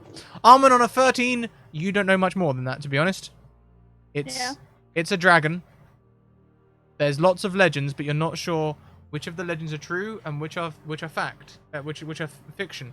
I mean, some say that when dragons appear, a hero will appear with birthmarks and a sword specially crafted or handed down through the ages, and slaying the dragon instantly makes them a king. Others say that, dragons are friendly things which often end up in swamps, and, really they're quite pitiful little creatures. There's all sorts of things going on here. Okay. Trying to get my dragon to sit on my shoulder, but it won't. It's trying to get up there, but its feet are dragon. Oh. Ow, that hurt. I crocheted this. It's adorable. It's fantastic. As the cart rolls up and stops, Jane hops out of the cart. And like every game where the NPCs start doing silly things and you're all trying to stop them, they seem to run straight to the ladder which goes to the roof and start scaling it. And Philip's like, "Oh, stop them! Stop them!" Nope, Jane, come back. Jane's climbing the ladder, sword still out. Use your call-out voice, Armin, that you have now. I pull out my mace. Jane, get back here. Bad Jane. Bad. Can I use minor illusion to make it look like there's more stairs, so they stop climbing up? More stairs, yeah, sure. Great use of minor illusion. So they're looking up now at this long thing, and they sigh and they look back down. And they're like, "There is a dangerous creature nearby." That's the one who pays us. You don't want to fight him. Come down here. We need some help cleaning. Cubes, remember? Make me a persuasion check. It's only a model. Whoa. I am very charming. Oh, you're so charming. She sort of like, while still standing on the ladder, stands up straight and puts away her sword, and then starts walking down with like sort of broken graphics on the ladder, and comes back down to you and says, "Okay, this time, but we really should deal with it eventually." First the job, then payment, then let's see what happens. But you are quick, my dear, and she will just clap her on the shoulder. You just won 25 friendship points. Callie approves. Let's... Looking at Philip. Philip, lead the way. Lead the way. Oh no, we've got a meeting with the with Cryovane. We're heading up to the roof. Hopefully everything's already laid out up there. Have fun sorting out the gelatinous cube issue. And Is it open down there, or do we need keys to get in? How could I forget? Good job I came with you, isn't it? He pulls the keys out of his pocket and chucks them to you. Callie's happy that he's chucking them because she wouldn't dare to get too close to him, so she will probably let them fall and just pick them up. If no one else wants to catch them, she wouldn't dare to even try to catch. Do you have a contract, Philip? Yeah, we'll say Philip gave you a contract earlier. It just says Okay. resolve gelatinous cube issue note. Okay. Remove all gelatinous cube. Okay. And as they're getting further away, every once in a while I want to go into Philip. Can you hear me now? And then wait for him to respond. And then he'll get further away and go, Can you hear me now? You get a response. It just says, Unfortunately, Philip cannot be here to answer this message. He's currently in an important meeting. Please try again later on. His schedule frees up at 2:00. He's gonna have so many messages. Can you hear Can me you hear me now? Is it like I'm trying to test out the range of the Spidey sense. so you all see Armin walking away down the path you've just come up. She gets about 200 feet away. She's just walking away. At one point I'll stop and I'll go back, but It's like, what is it? You see Jane go one way, you see Armin go the other. She will come back. Let's just go, and she will motion to everyone towards the castle. Are you sure we are really the good people for this task? I mean, look at them. I mean, apparently it's just some cubes. It's cubes, and we have faced cubes, and they just say we need to get kind of rid of them. So I'm thinking about just opening the door and let them out. Yeah. And I deal with cubes daily with my tea, so this shouldn't be much. All right. Just remember not to slice them or electrocute them, or maybe do electrocute them. So if we slice them in small bits, we can put them in the bucket. Now slicing, that's something I can do. We could try. But that would just make more of them. But they are smaller, and we could fit them in the bucket, because if it's like Harry, it doesn't fit in here. Yeah. And Mr. Tepworth said he can slice. So how big are they normally? So Mr. Tepworth is going 10 feet, I think. Keep going. Okay, so I don't think we can fit 10 feet of anything in the bucket. Well, the bucket can take a lot. Don't worry about that. Don't stick your hand in it. That would be bad. It's a little suction. In the cube or the bucket? Both. This is getting very complicated. Well, it's quite easy. Don't stick your hand into cube and bucket. Okay. So gets a quill Don't and writes get on his stuck hand. in cube, which then gets sucked into bucket. Let's just see if we can find them and then make the plan. I think we don't even know how many. And Armin, would we recognize Harry if he is between them? God. So about this Harry guy, dude, is he good? Is he bad? He's bad, but he's good cleaner and he's working for the cleanup crew. Wish. Technically, I guess. But he's still a cube. Coworker. What should we do with him? Like, if he tries to eat us? That's what the cage is for. We have one cage that would be for Harry if we find him and if he's between them, if we even recognize him. Not sure. We will deal with him if he shows up, but he's a regular, nasty, hungry cube. Mm-hmm. So careful. But he's a good worker. He's a good worker. So if we cut him in half, we have 2 good workers. True. And then they're less effective at their job. So I'm okay with that decision, because then they can't clean high up a wall at all. Oh. Well, they can clean below at least a bit.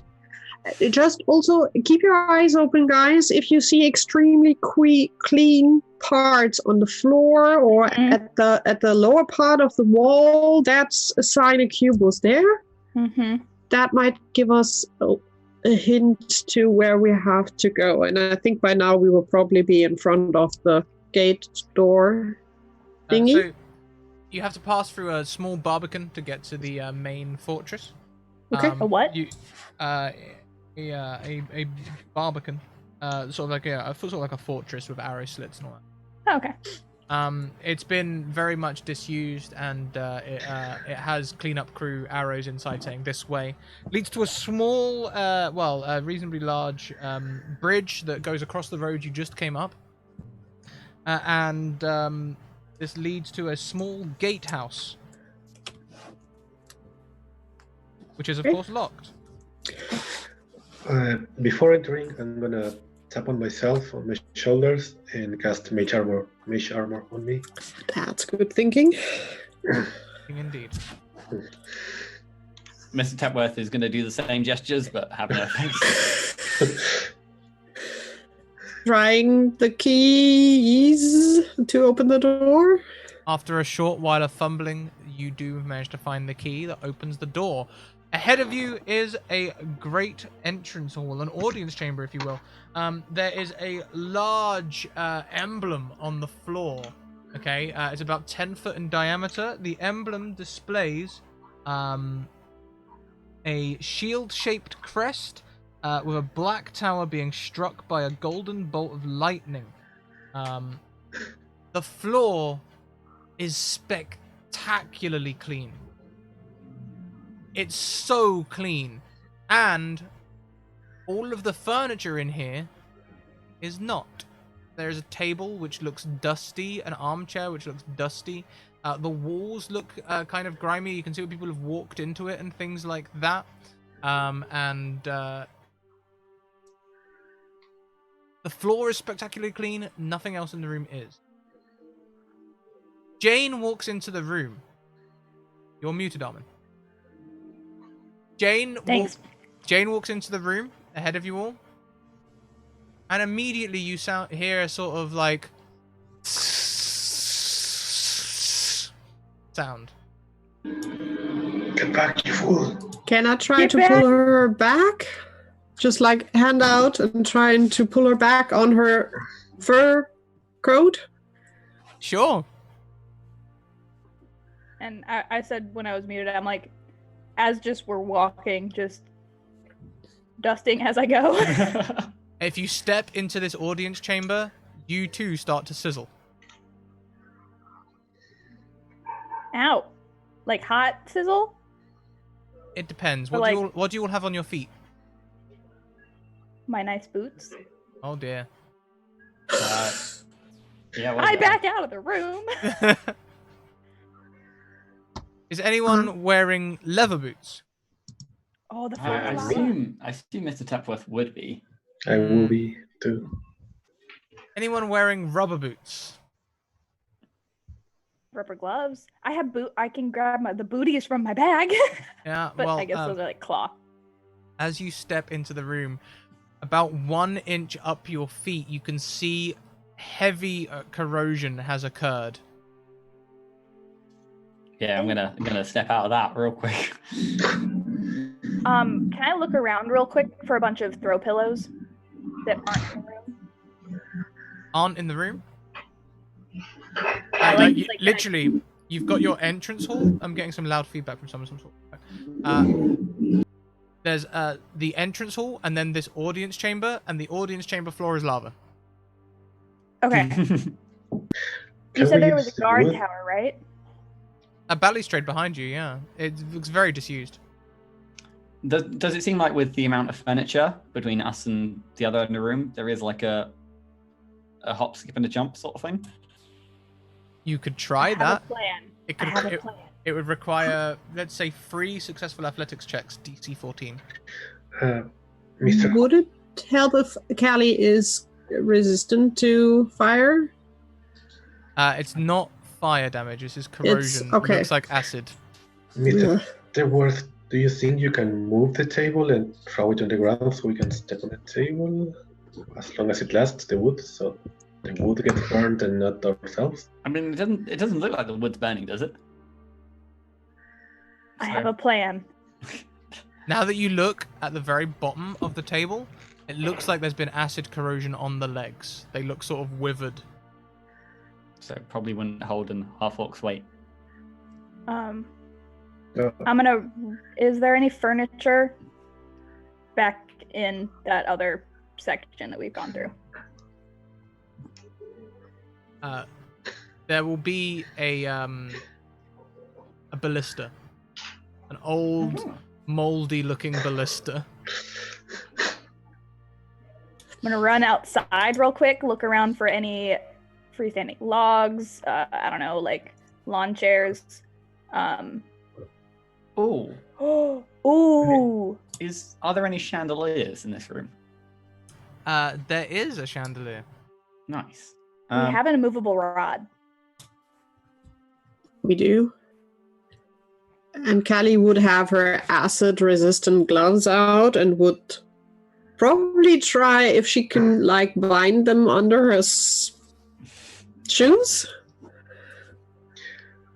I mean, my idea was to use the table, turn it up, and use it as a bridge. So we can walk like 5 feet without burning. I don't know. The way I win the floor is lava when I was growing up is taking 2 pillows. And then just swapping them in front. Uh-huh. And if we have enough, like, I don't know, chairs, we can... I think, what was it? So Mr. Tepworth's going to put a hand in his pocket, pull out a hand axe, and then pull out his rope, 50 foot of rope from his other pocket. And he's going to try and secure the rope to the hand axe to make like a makeshift grappling hook. Oh, this is going to be amazing. Yeah, okay, so we're going to say that this works because I want it to. You can tie the rope easy. You want this immovable rod? That's the thing, because you need. You need to press a button. That doesn't help. And then I suppose he's going to sort of lasso it up and try and hit the chandelier with the hand axe to get. Please make me an attack roll with the hand axe. It'll be a ranged attack using your dexterity, not strength.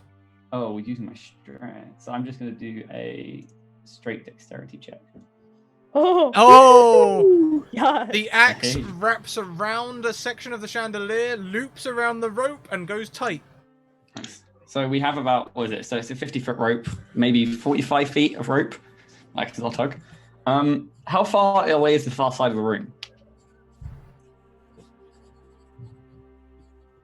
Some knots in the rope. So there is a window on the right, a blank wall on the other side of the room, and to your left there is a grand-looking door. Okay. In the center of the room, it looks about 20 feet away. Okay. Because what I'm thinking is, if one of us swings, we might not be able to get the rope back. So if everyone climbs up the rope and then the strongest person can try and swing round to the door. Then we can just all slip off fireman style. Or we No, Mr. Duckworth is like, he's being very extra. It's like, it's simple, just absolutely simple. I, being the strongest, will swing the rope. The rest of you will be up it at different points. I take the rope from you, and I tie my rope to it, and I leave it on this side, so it'll like, you can just pull it back. That's fair. I like your... That's smart. He's trying. So where do we want to go? Do we want to go to the door, or do we want to go? I guess a door would be right, because it really looks like Cubes has gone through here, because they leave acid stuff maybe sometimes behind them. Can I see Harry if my didn't duster do works that. on the floor? But does the mop work on the floor? Oh. What? As you My duster back, and I take out the mop. As you dip the mop into the floor, you see the strands of fur or feather or whatever it is on this mop begin to sizzle and curl back as they touch the acid. Whoop! I pick it up right away. Okay. Not working. As you touch We need to tell that edge, to Philip. As you touch that edge of the floor, you can see it almost wobble a little bit right at the edge, 1 inch high, like Jello. Harry? Oh no! The floor is gelatinous cube. Oh my god! The floor is a Jello mold of gelatinous cubes. Callie would pull out the last bit of the spider leg she has on her belt, probably, Armin's now conflicted about this. and would just throw it Spider leg. into the room and see if something happens. Callie's just ignoring that part. As it lands, you see it very quickly get stripped back to chitin, and then even the chitin begins to demold as it just gets consumed. Oh no! It's like the Bastion Errata in the library in Doctor Who. It happens in about 10-20 seconds. Oh crap! What happens if... No, you go first. I was Matt. gonna say, so we've found our cube. Now we just have to uncube it. Well, recube it that it's getting into cube form. Could Can we just attack Callie the floor? just, before we attack, she would use the bucket, just scrape towards the floor and towards the gelatinous part and see what happens. Who has the highest passive perception? 13? Definitely. 13? Mine is, I think, 16? 16? Nathaniel's is an 11, so Armin, you have a 16. Anyone higher than 16? Nope. Armin, as Callie is fetching the bucket, you see 3 1-inch by 1-inch cubes separate from the floor and start moving towards you all. Very slowly, as though they're trying not to be seen. Callie! What? Look! Baby cubes! Bucket on top of them? I would test it out first. We don't want the bucket to get all... Because I show her the end of the mop. Too late. Callie, bucket on top of them. Well, It's like now trying to kill a spider. with you a have bucket. what I'm going to call Schrodinger's bucket. Oh no, Schrodinger's cubes!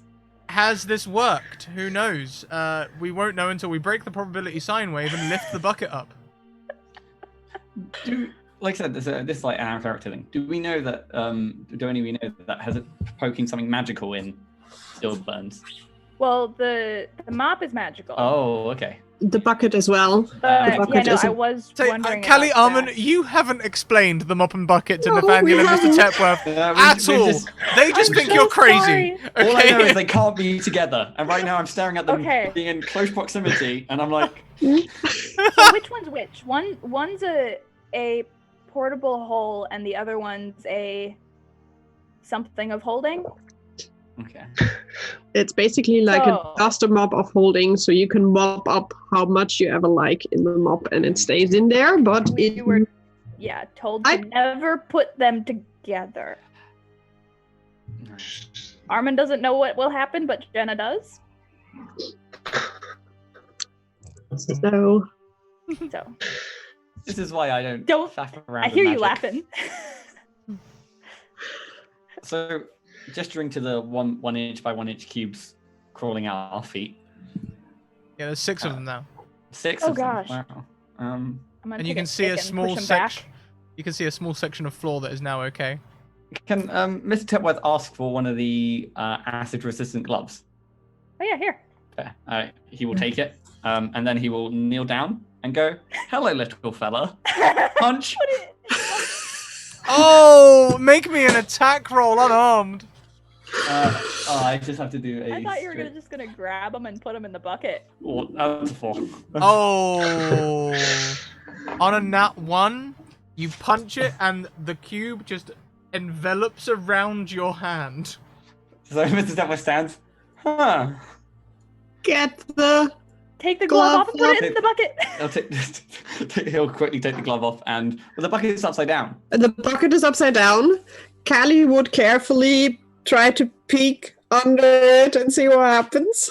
As you lift the edge, all of the filth and dirt that you collected in the church starts pouring out of the bucket onto the floor around you. We have work for the cubes. She will put it up and now shake it and yell at Armin, don't clean, get back, and we'll see what the cubes will do. This hurts me. My soul. And then she will turn the bucket over and hold it out to Mr. Tempest that he can throw the glove in. He will drop the glove, the slime-covered glove in, and go, "Interesting. That went just as I intended." Well, we have one part of the cube now. 1 cube removed. Can I use prestidigitation to kind of make a smell out of all the trash to fill the next room to try to bring all the cubes towards the pile of trash? Yeah. So you can see as you do this, all of the cubes immediately react. Like from the very edges, you can see like there's sort of like a sound as they come away from the wall, and you can see like a 1 inch section of wall which is spotlessly clean as all of the cubes start converging on this pile of filth you've created. Oh no. I feel like they're gonna get bigger. Or maybe they'll all get weighted down. Do we... What... The cage that we bought, what does it do? It holds not Toby, Harry. Of any size? Or just only a 10 No. foot? It's like a Harry-sized cage. It was when Harry was like 10 feet by 10 feet by 10 feet, then that was perfect for him, because we couldn't fit him in there when he was bigger. We had to wait until he went smaller again.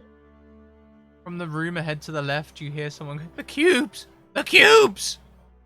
Oh no! Yes! I agree. Huh? Who's there? Hello, good sir! The cleanup crew! The cleanup crew! It's been months! Oh no. Sorry, we didn't know. We were just called. And the door has been heavily modified. You only see it as it opens. It's been turned into a barn-style door, as a huge creature sort of lumbers down. It's a furbolg, but it's completely bald. Oh my god. A furball. Furbald. It's me, Jeff. I think everyone had forgotten about me. It's Jeff. Oh my god, Jeff. Hi, Jeff. Feeling a sudden bout of heroism, Mr. Tepworth is going to take 10 foot back with the rope in hand and try and swing around to where Jeff is. By all means, please give me an athletics check. Remember, you have advantages you can use. I'm definitely going to use one of my die. So that leaves me with 1 left. Ah! Okay, a 15. A 15 is good. A 15, you swing around and you land So I'm now through the standing window Oh. with Jeff. This barn style door with Jeff. Okay, Jeff is standing there, wringing his hands.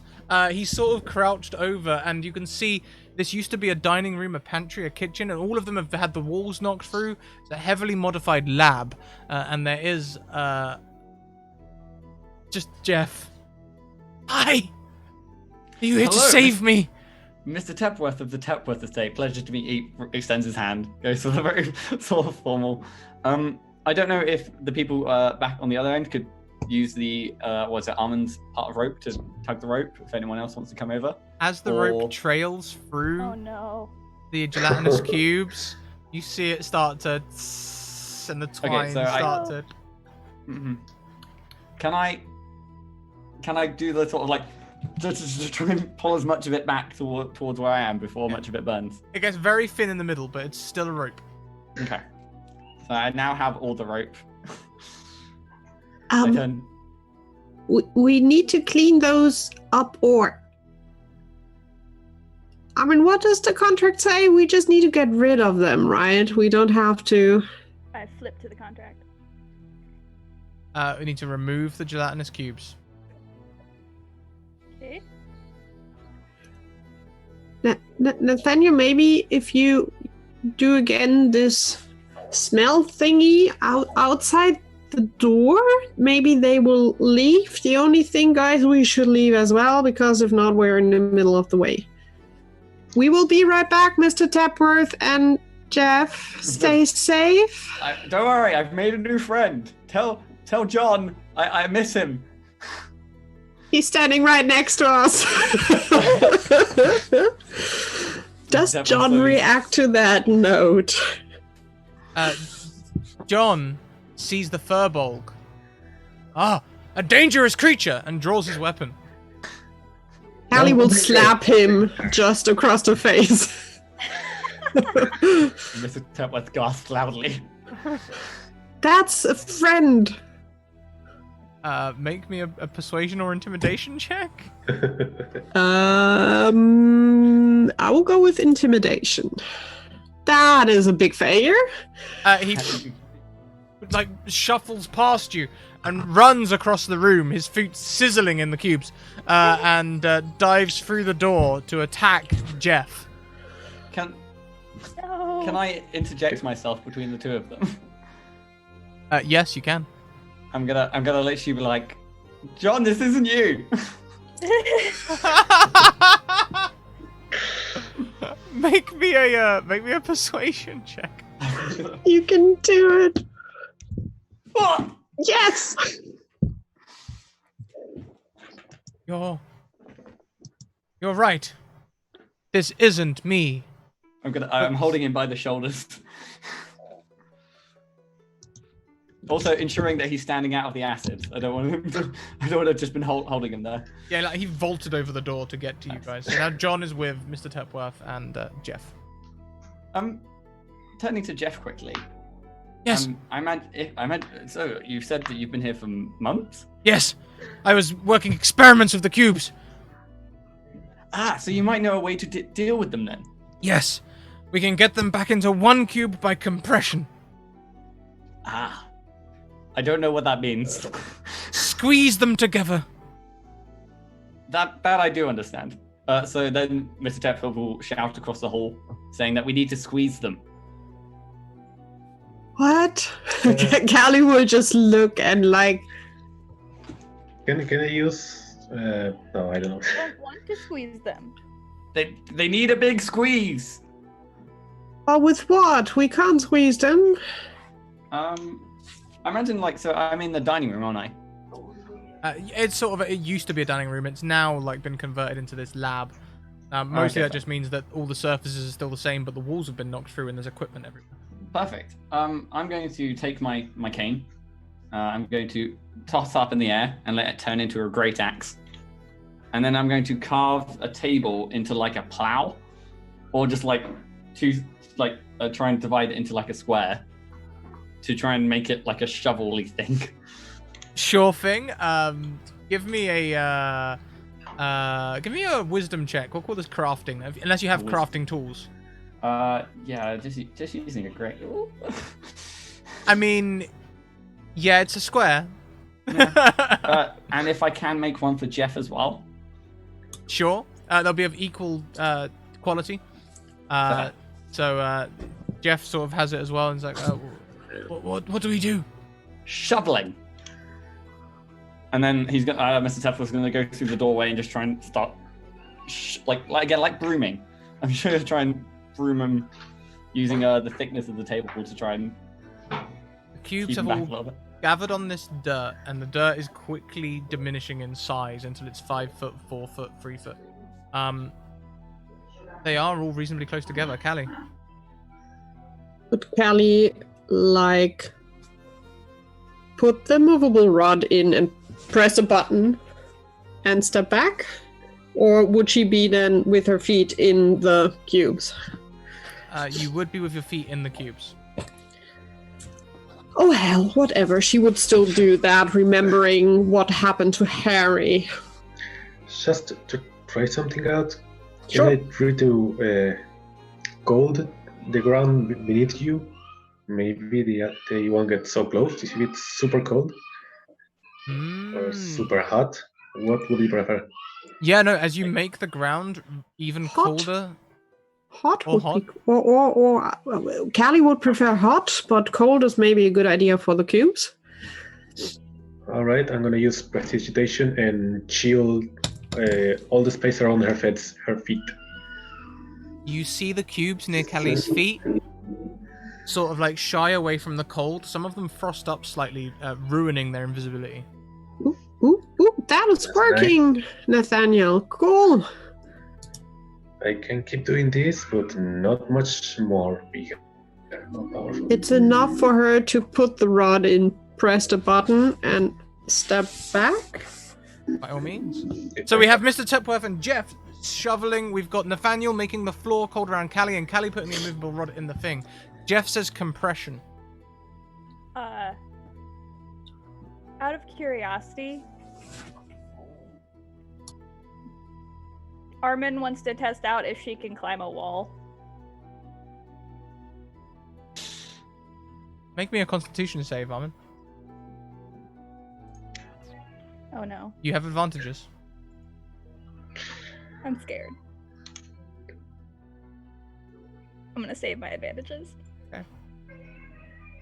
I say with the most horrible roll. Advantage wouldn't have helped. As you try and test... Oh, lots of loud noises there. As you try and test the wall, you don't stick to the wall. This isn't Spider-Man, okay? Dang! But you feel as you're trying to do this and you're lifting your arms up in new ways, you feel... Oh, you know, like when you work out muscles that you never knew you had before? Like, oh! Except... Yeah, actually, hang on. No, these really are muscles that you probably didn't have before in your back. I don't know what this means. My cat agrees with me. She pipped. Armin, what are you doing? Nothing. What's the plan? Are we trying to hug them to bigger? We need to get them together on this pile. Nathaniel, maybe again the smell thing, if you can repeat that, just above here. I can cold, I can chill things, or make it smell, not both at the same time. I mean, I can But encourage them. It's make them vibrate. Yeah, what would be the question if Armin and I both start the vibrating thing? It's not harmful, but the floor would be vibrating for a minute. Essentially, what do I feel like? Through all of your combined efforts, you end up with like an 11 foot by 11 foot by 11 foot cube, sort of jiggling and wobbling, where all the gaps between the cubes are like there. They need to be pushed together into a 10 by 10. And then I suppose now that I have my table that we'll be shoving around, scooping, I was like, oh, I forgot to ask, what do we do now, Jeff? How do we push them together? Yeah, Did you bring his cage? Yes. Push them into the cage! Oh. Armin, can you yell out to Brian, that we need the cage? You have the loud booming voice. We need the cage. I imagine was it Mr. Tupper's like, I can't hold much longer. Actually, no, I can. Sorry, So- I've switched stance now. And that's... To keep these in place, Nathaniel will take a couple of Arcana checks from you. We'll have a couple of athletics checks from Mr. Tepworth, and Callie, if you're helping, we'll have some athletics checks from you as well. Armin, would you also be? No, you're going to go and shout, right? So Yeah, I'm supervising. shouting. I'll use one of my advantages, please. Good work. Good work. Oh. Nailed it. Nailed it. That's a couple of checks, please, Callie. Oh, wait.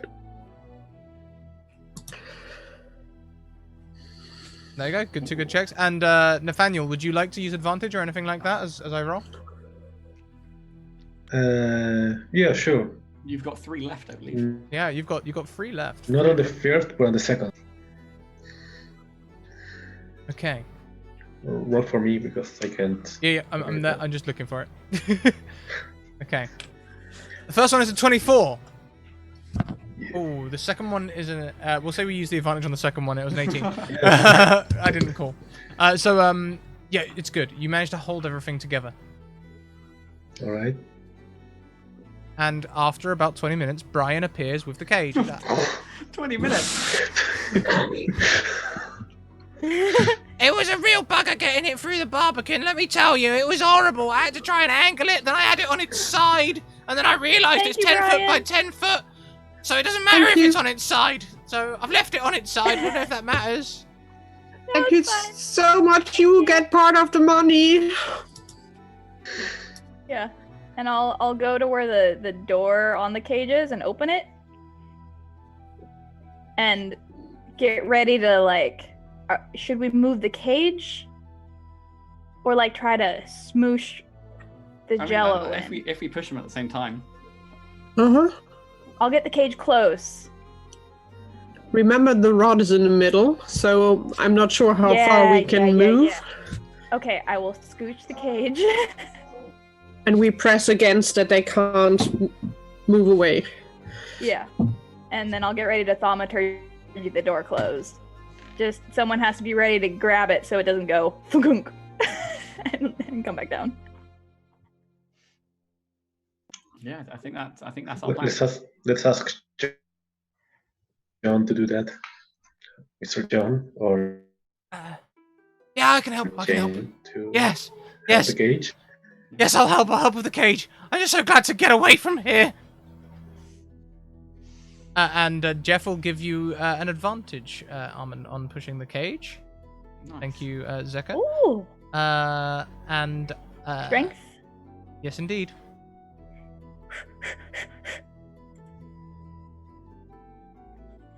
20. As you push the cage towards the creatures.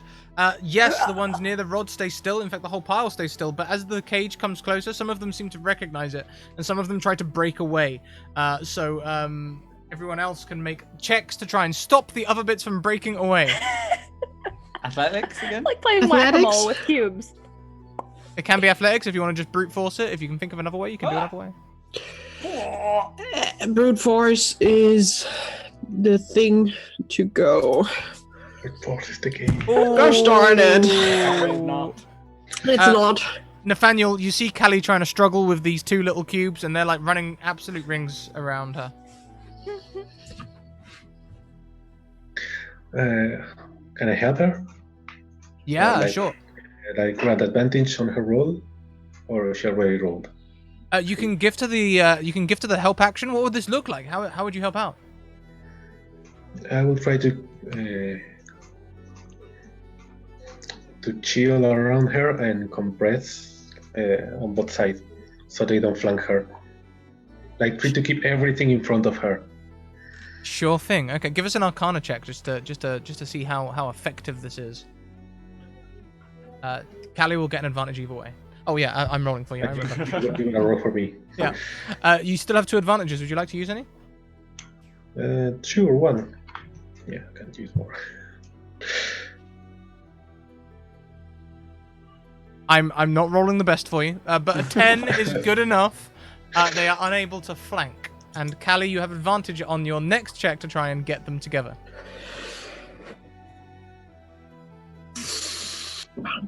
Not as bad.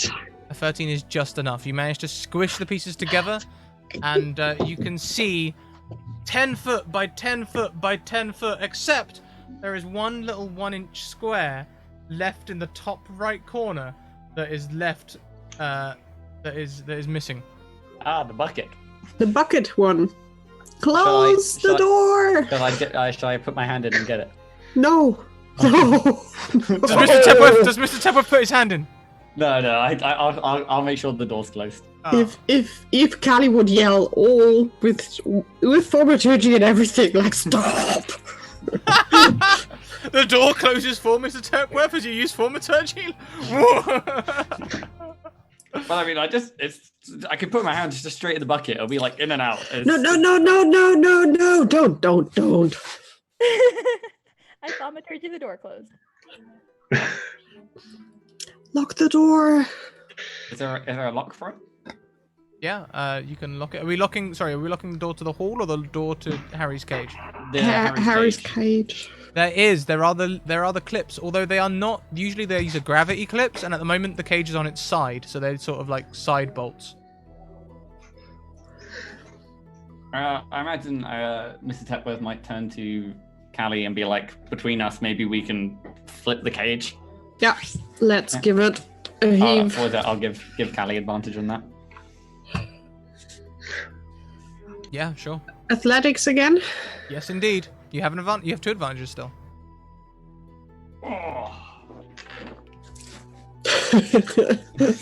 Boom.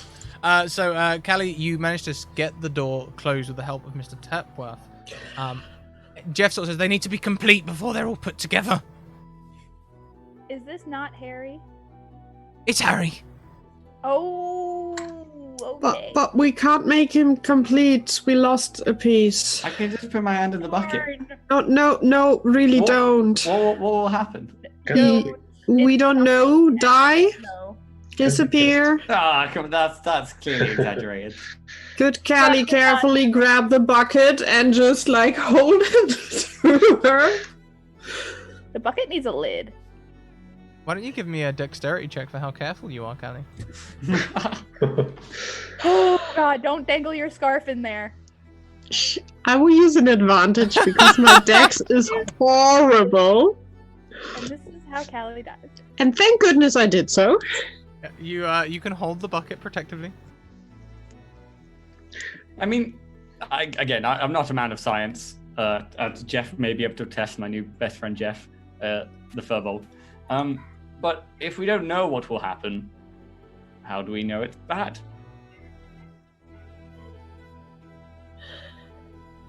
I volunteer myself. Pick John. No, how dare you? Jane?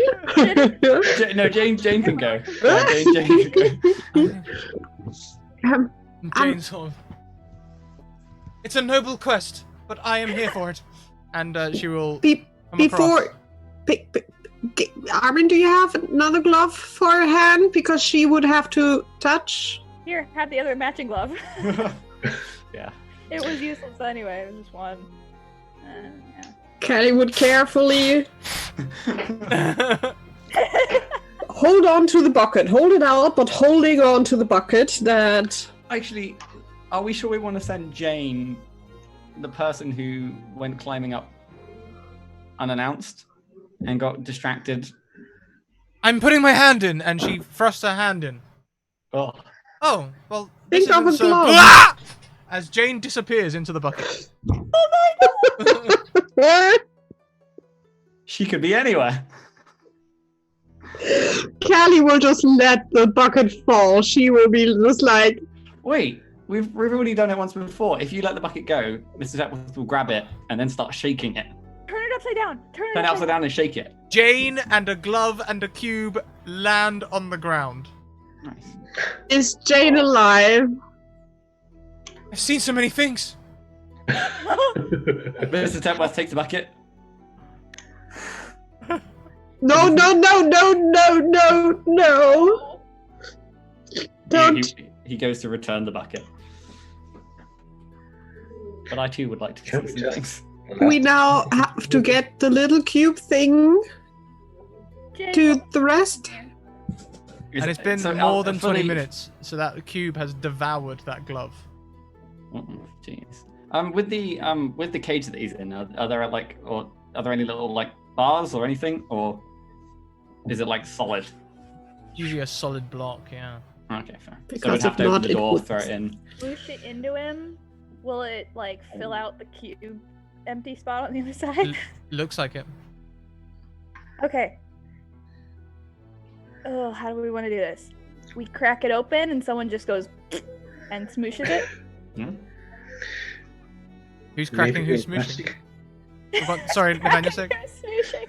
Maybe your thaumaturgy can keep it in the place, the big cube, while someone else puts the missing part there. Or That- we can just blast the part of the cube that's missing. The thaumaturgy with the wiggling might keep them busy to not spill out. I'm not sure. I mean, if I hope we so. still have the tables, so like we could open the door a little bit and then slide the table across like a lid thing.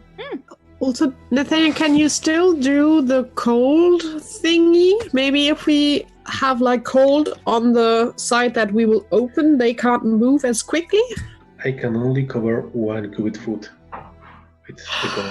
That's not... That's not enough. If we just crack the side open and just like stick our hand in and bleh, and then close it again. Be like, I think "Can't this get is like a two-person job. Open the door, Oh, yeah. chuck it in, slam it, done. We can go home. I can put my hand in the And- bucket. We need another glove for sure, because someone needs to touch this. out. Here, have the glove. Oh yeah, I need to mark down that 2 have been used. Who is quick? Because quick is not my forte. I'm kind of quick.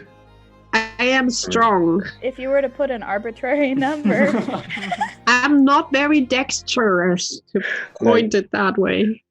I'm like a 16 out of 20. I'm like a 17 out of 20. But then is not quickness like physical quickness an athletics thing? I'm quite sure it would be sleight of hand if you try to. Whoa. Slip it in. So Armin, maybe you try to push it in, and Mr. Tepworth and I are trying with force to quickly then slam the door shut again. Yeah, and also I suppose make sure also he when we doesn't- open it. Oh, sorry. Oh, sorry, I was gonna say make sure he doesn't try to Armin? push the rest of the door open. Armin, Yeah. you need to go. Your back hurts. Something's gonna happen. You're getting warning signs. Lots of warning signs. I'm sorry, I'm gonna go find a bathroom, and she'll walk away. What, Armin? I'll be back. I'm sorry. like- That's not her usual I'll go like behavior. around in a And she's the speedy one? That's supposed yeah. Okay. It's the main question. If Nathaniel, you were quite good in as well with the glove, maybe. Still same thing. You try to squeeze in. We try to slam. Sure. Does the cube eat wood? I have an idea. We just need to get this 1 inch by inch cube Just in. this little cube into the one corner that was still open. Also, I'm going to look for it to make sure we haven't let it just whittle away. Oh yeah, no, it'll still be eating away into the glove that's holding it. Okay, fair. I'm gonna try to pick one of the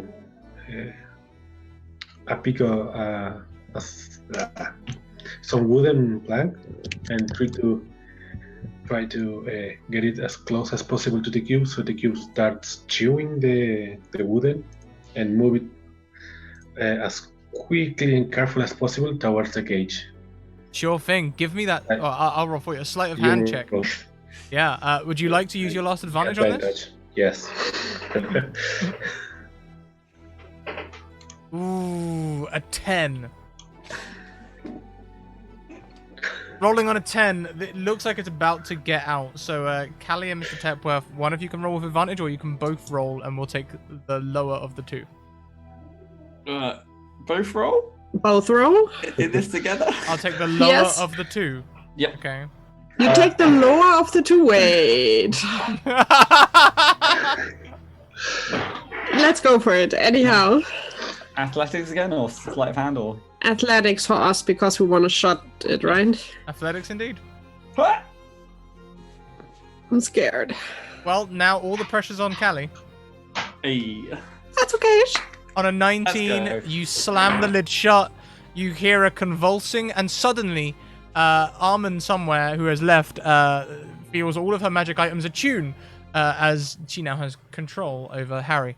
But Armin, you've got other things on your mind as you find your way to a private room and your back explodes.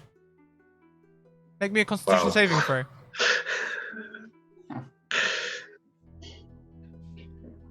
Standard, Saturday night. Just going out, back explodes.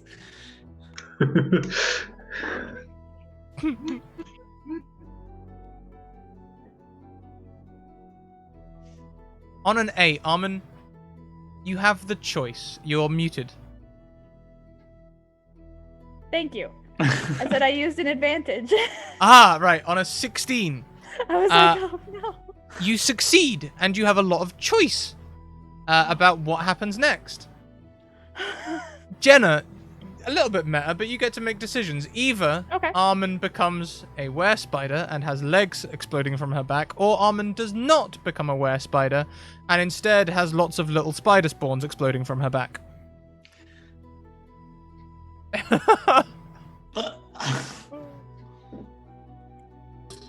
I am so sorry, Matt and Zeke, that you have to deal with this. I'm really sorry. It's all his fault wherever his is. Which corner am I sitting?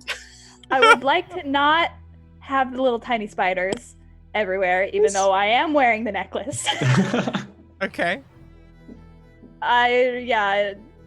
Wait. So, choice 1 is spiders, little baby spiders go blah. Yep. Choice 2 is you gain the ability to transform into a giant spider, which is much easier at the full moon. I guess you aren't going to tell me whether or not I live through the back exploding. It's unlikely your character will die. I'm not here to kill people. That's no fun. Can't torture you when you're... sorry, what? So what was it? Also, as a were spider, you could be a full spider, but also a spider hybrid. Indeed. Yeah. Gross. Which is how we've seen Philip in the Panaway every now and again. Yeah. The thought of all the tiny spiders, I can't. I'm going were spider because I just, were spider. Let's go. 4 giant legs protrude from your back. They come to about the same length as your arms and legs. As you have entered hybrid spider form.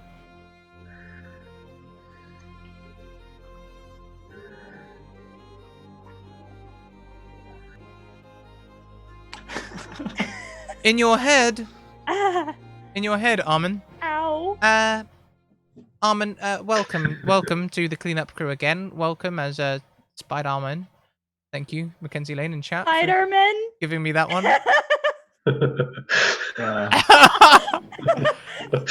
Oh my god. I'm so glad I chose this. Cryovane has requested an audience with you all. First of all, ow.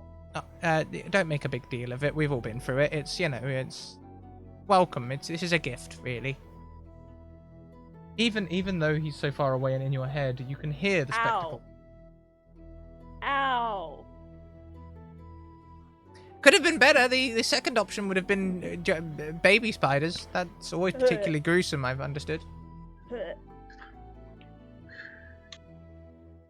Doesn't work that way for the were-tigers, you know. They don't have like baby tigers spawning from their back. It's We need to have a very long conversation It seems like there will be a great opportunity for that. Do hurry up with all your friends.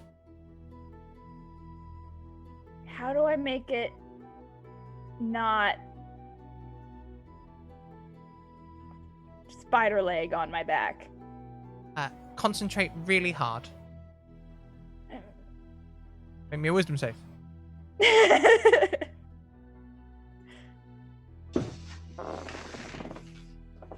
The spider legs sort of shrink down. They're not completely gone.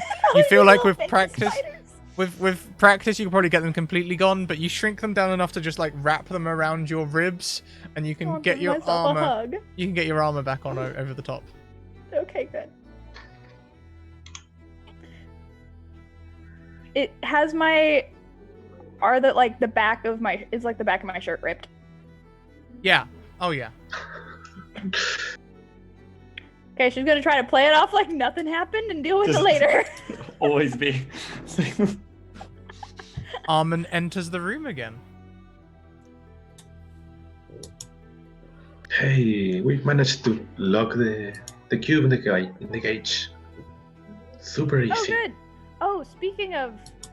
Without your help, by the way. Why on? I'll talk to you about it later. Callie will give her a really angry look. Sorry. On the bright side, look what I can do. And I make Harry vibrate. Or like wiggle around. As Armin takes control, the whole cage lurches 5 feet to the left. Oh. And I wasn't trying to do that. Jeff turns and looks at you and is like, "You found it, the legendary items.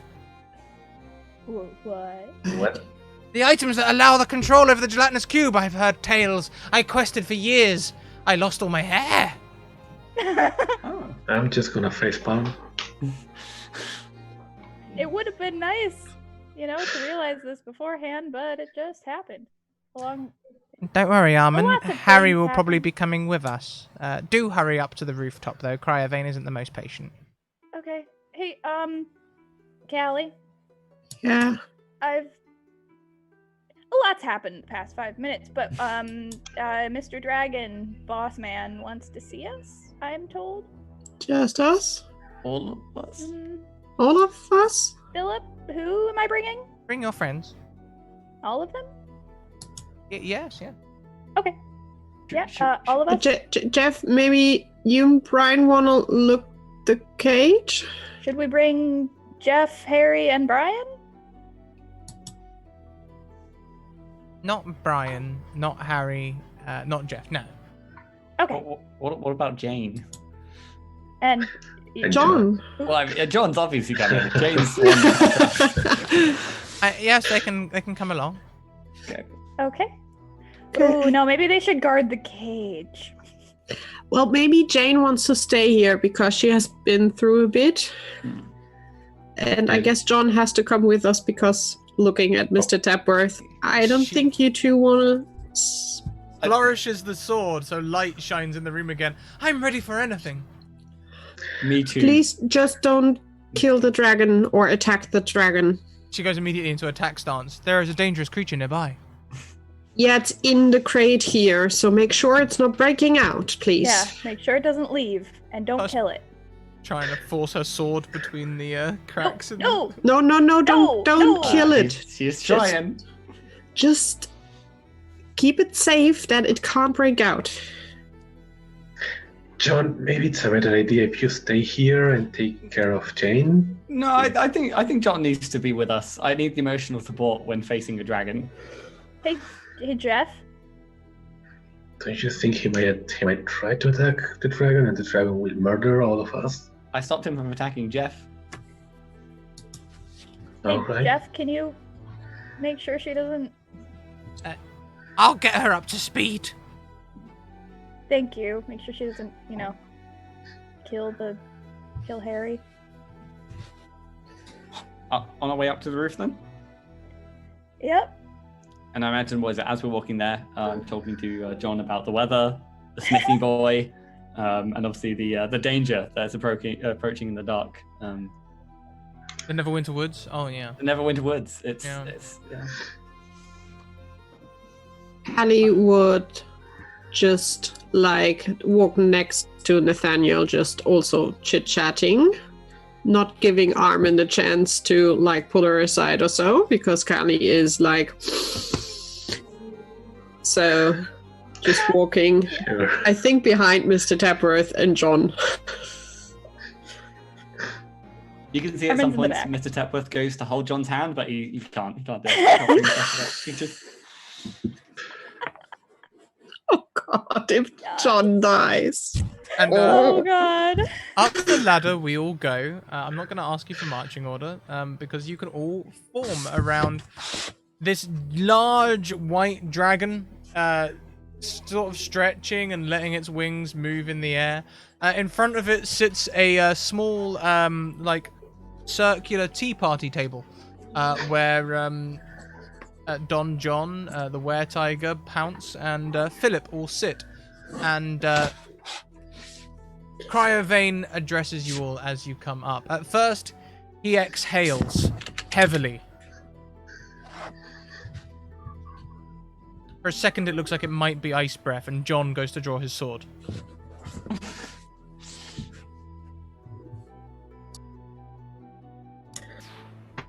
Callie would step away from John, just like making sure that she's not with him.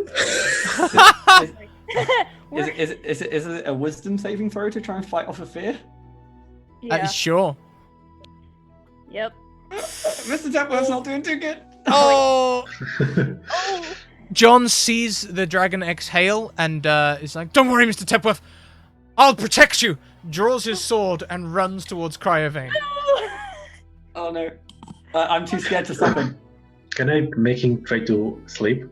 Like, thrust the ground before him so he sleeps and falls? Sure. Roll that. So that's Roll for me, please. I will indeed.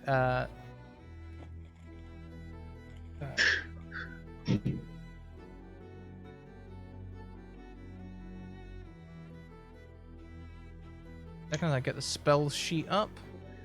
I think the sleep is a lot of dice. Oh yeah. The spell goes off. It hits John, and John slumps to the ground. John, no! Oh my god. He starts sliding towards the side of the roof, and a large talon just clicks next to him, holding him in place. Callie would lean in to Nathaniel. Well done, my friend. Thank you. Mr. Tapworth, you might want to go grab him. He's what was it? Mr. Tapworth's like shaking, clutching his walking stick. I'll go grab him. And try to politely, like, hi. I'll just The take... dragon's head turns towards you, so its nostrils and muzzle are like 5 feet from you, and you can feel icy breath as it breathes and sort of.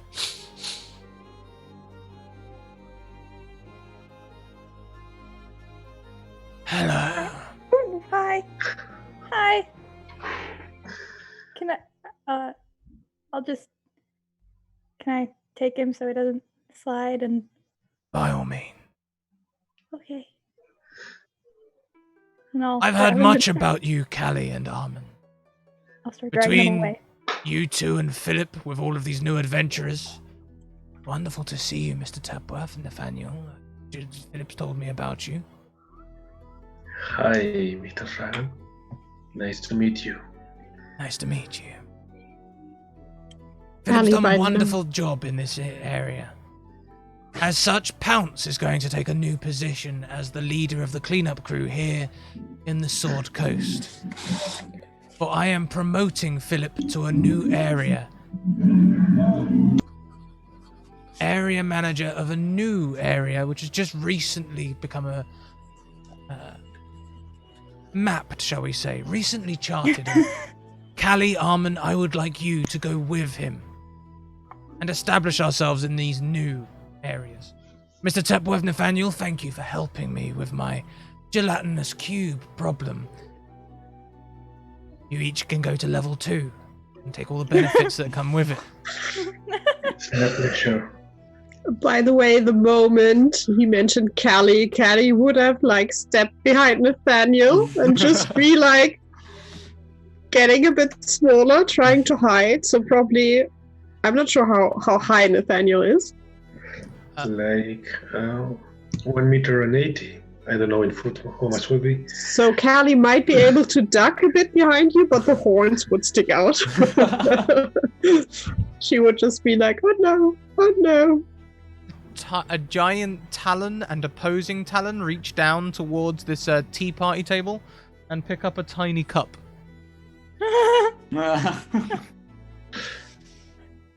Yes.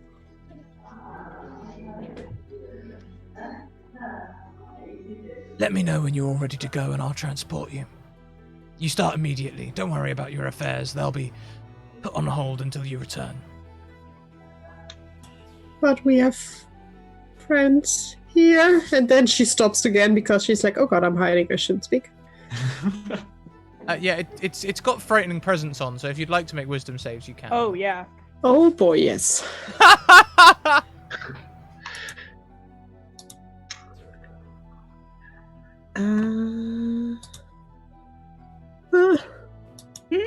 Yeah, no, both of you are frightened. Basically, what is it? As Mr. Tupsworth kneels before the sleeping body of Dave, is it alright if I take one more check to see if I am emboldened? Sure. Ah! Oh, okay, no, I'm worse than before. I'm just like, no. Would Nathaniel like to do anything? I'm just happy watching it here. Nathaniel's having a great time. He's loving it. I'm like, look at that. That's amazing. Deep in the fortress, you'll find my personal treasury. You can each take one magic item. Don't worry, we won't do anything with the insurance on these ones. You mean all of us? No, Callie, Armin, you're going with Philip. Are you ready? Oh. No. And Philip turns and he has... it seems that a local place has just been freed from... well, I say freed. An opportunity has arisen where their cleanup crew or cleaning companies don't seem to be doing any work anymore. So we're going to go there and set up the same thing. It's going to be just like this time, except this time we're going to have capital. There's already a hold there for us, which we can use as a HQ. It's going to be wonderful. Do we... I know he said they get to advance to whatever level 2 is. Do we get to advance to level 2, whatever that is? Callie, Armin, you get to advance to level 3. Yeah! Yeah. Oh my god, I'm so excited. And He when gets you excited. say... Callie isn't moving. She's frozen because she doesn't like this. And when you say yeah, the dragon turns to the left and blows out of his mouth this air that creates a shimmering portal. I'm going to clap. Through you go. I stepped next to Callie. Come on, this'll be fun. And Philip goes and trots through the portal. Callie Armin, again, Mr. Tepworth speaks up while he's by John's body, and he says, if the two of you ever need help, do not call for me. This has been baffling and a weird state of affairs. So I'm going to take my partner John, and we're going to go far away from here. I thought you were gonna do like the end of the labyrinth thing, like, should you need us? Yes, should you need us? I can't speak for Nathaniel. He may be into this sort of thing, but I'm not. I'm a noble man, And Pounce, the were-tiger, still in hybrid tiger form, walks over to you, Mr. Tepworth and Nathaniel, and gives you each 50 gold pieces. I'll be completely honest. I'm really loving this. Will you call me back? I mean, I learned a lot today. This is so good. It's so weird, and I love weird things. I shouldn't have said that, but Yes, don't worry. We'll I like definitely. this adventure in life is cool. I like it. Don't you worry. We're almost certainly going to need you as we expand the cleanup crew here into the Neverwinter Woods and have dominion over the whole. Expand into the Icewind Dales and help the forgotten, downtrodden monsters there. Am I saying this right? Armin will turn toward Pounce and go, is it just a thing where everything you say sounds sinister? I understand that could be a thing. Okay. Hazard of the, my nature, I suppose. Fair enough. Armin, She's still Callie. frozen on the spot. Callie, meanwhile, would hold on to Armin's arm. She would have stepped next to her and be just like, Armin, I don't want to go. I can't move. Me neither, but I don't want to go. I'm growing impatient. We have a choice. I'm gonna go super excited to them and be like, Callie, Armin, that's great. Congratulations. You should be very happy. This is a great opportunity. You might learn a lot and become really powerful. That's so nice. So, where are we going? I would need to inform my family where I am. The dragon looks at you for a moment, and then yawns. And suddenly you become aware of just how many teeth are in its mouth. Pleading, Callie. I don't believe, but if Armin starts moving, Callie would hold on and move with her. You can't physically walk closer to the dragon. True, we are frightened. We are frightened, so we will scoot around the edge through the portal.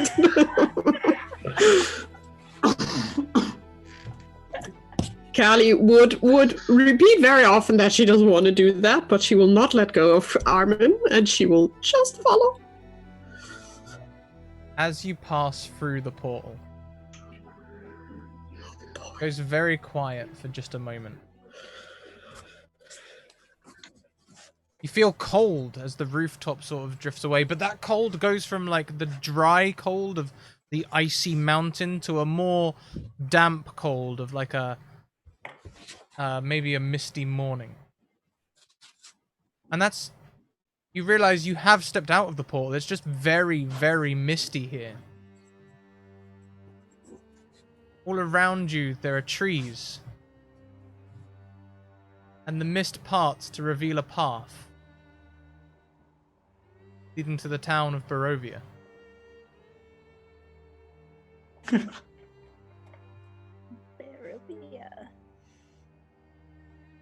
I just left that place in my other game. No! Next season, the cleanup crew returns in the Curse of Strahd campaign. We'll be modifying the Curse of Strahd following the Curse of Strahd campaign that happened here on the channel with Bob, Sophie, and all of those wonderful Talia and all of those. Shuri as well. We're going to be following the aftermath of that campaign as the cleanup crew goes to clean up the aftermath of that campaign. What was that campaign called? The Curse of Strahd. The Curse of Strahd. Season 1 and 2. I'll have to go watch. Actually, no, because I don't want to know anything. Oh, this is fun. Okay. Well, everyone, that brings us to the end of the show and the end of this season. So let's go round one last time, talk about who we are, where we can find each other online, and what your favorite part of today's session was. Let's start with Vicky. Oh boy. We're alive! Yay! We're level 3. Oh my god. We forgot the movable rod in the crate with the gelatinous cube and the mop. Did you leave the bucket behind? Oh, wait, no, I have no, the bucket. Callie has the bucket. She definitely took the bucket, but the movable rod is gone. Yeah. I love the finale, and thank you, Matt and Zeke, for joining us. Such good characters to join us, and thank goodness you make it out alive as well with 50 gold and a level 2. And the pause or the break between seasons will give Jenna and me a lot of time to go bonkers on what the hell is happening. Plans. And yeah, you can find me on cutie_v on Twitter. And that's it. Thank you so much, everyone, for watching. And thank you, Scrap, for the wonderful game. I'm not hating you, by the way. Yeah, I love this. You're welcome. Next round, we have Whitby Wrights. Matthew, oh hi. Yeah, hi. Yeah, thank you. Oh, this is incredible. Thank you so much. I think without a doubt, my favorite part was definitely the grapple hook. I think, unfortunately it wasn't as I would have swung across that room so quickly. I'm just glad it didn't come back to bite me. And yeah, you can find me on Whitby Wrights on Twitter. All the DM's Guild, a bunch of stuff coming up in the next few weeks. And while Mr. Tepworth may be hesitant to come back, Matthew, as a human being, would be more than excited to come back at some point in the future. Fantastic. I'm so glad you enjoyed it. A quick shout out for Radiga Andre. I know Paraguay at the minute is having an absolute heat wave. So I imagine that's likely what happens. Maybe the heat has affected their internet out there. Unfortunately, they haven't returned. So I guess that's what happened. Thank you so much for joining us anyway. Thank you for coming along on stream. Next around, we have Zeka. Oh, hi. Hi.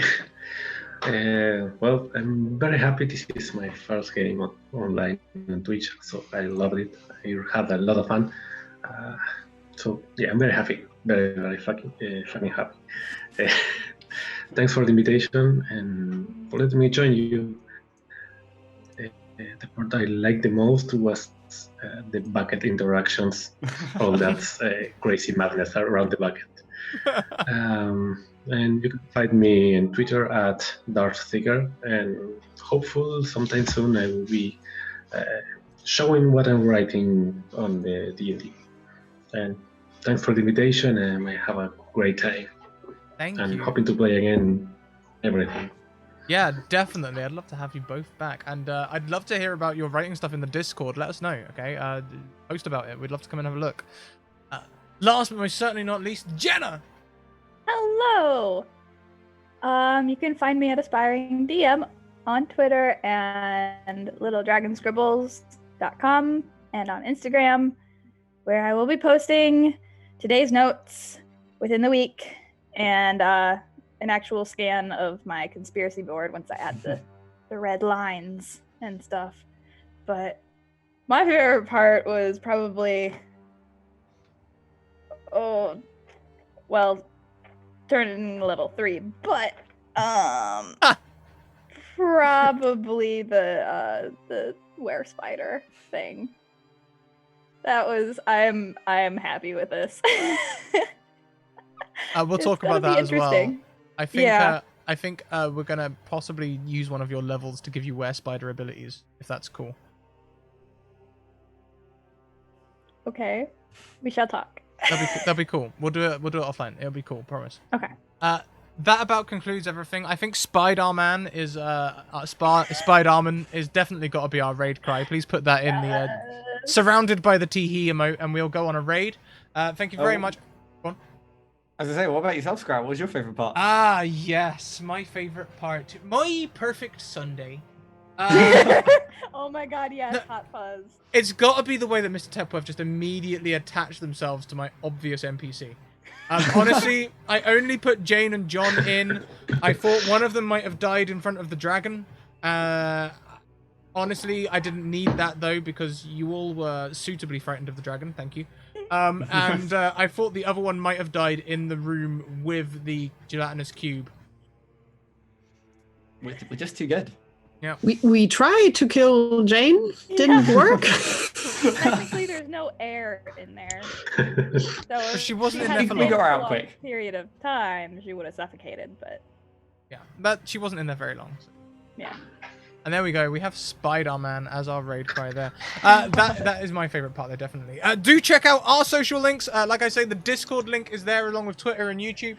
Discord, we keep in touch with all the things that we're all doing and all the projects and stuff. Come and be a part of the community there. If you want to get into one of the viewer games next season and come and be in the Curse of the Cleanup Crew, then send me a DM on Twitter and YouTube. You can catch up on this whole season. Thank you for a wonderful finale week, everyone. Also, check out our sponsors, the Deck of Many, who created the Humblewood campaign, which is due for release in November. You can get this hardback book in November. You can go and pre-order now on their website. You know the Deck of Many. They created the Deck of Many Things and the Deck of Many animated spell cards and all that wonderful stuff.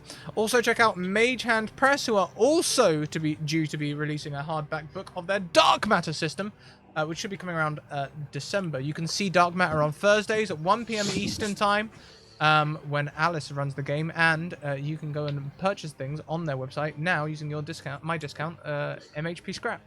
Your 15% discount.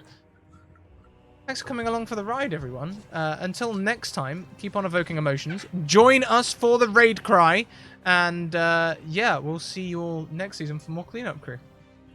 Bye. Bye. Bye. Bye.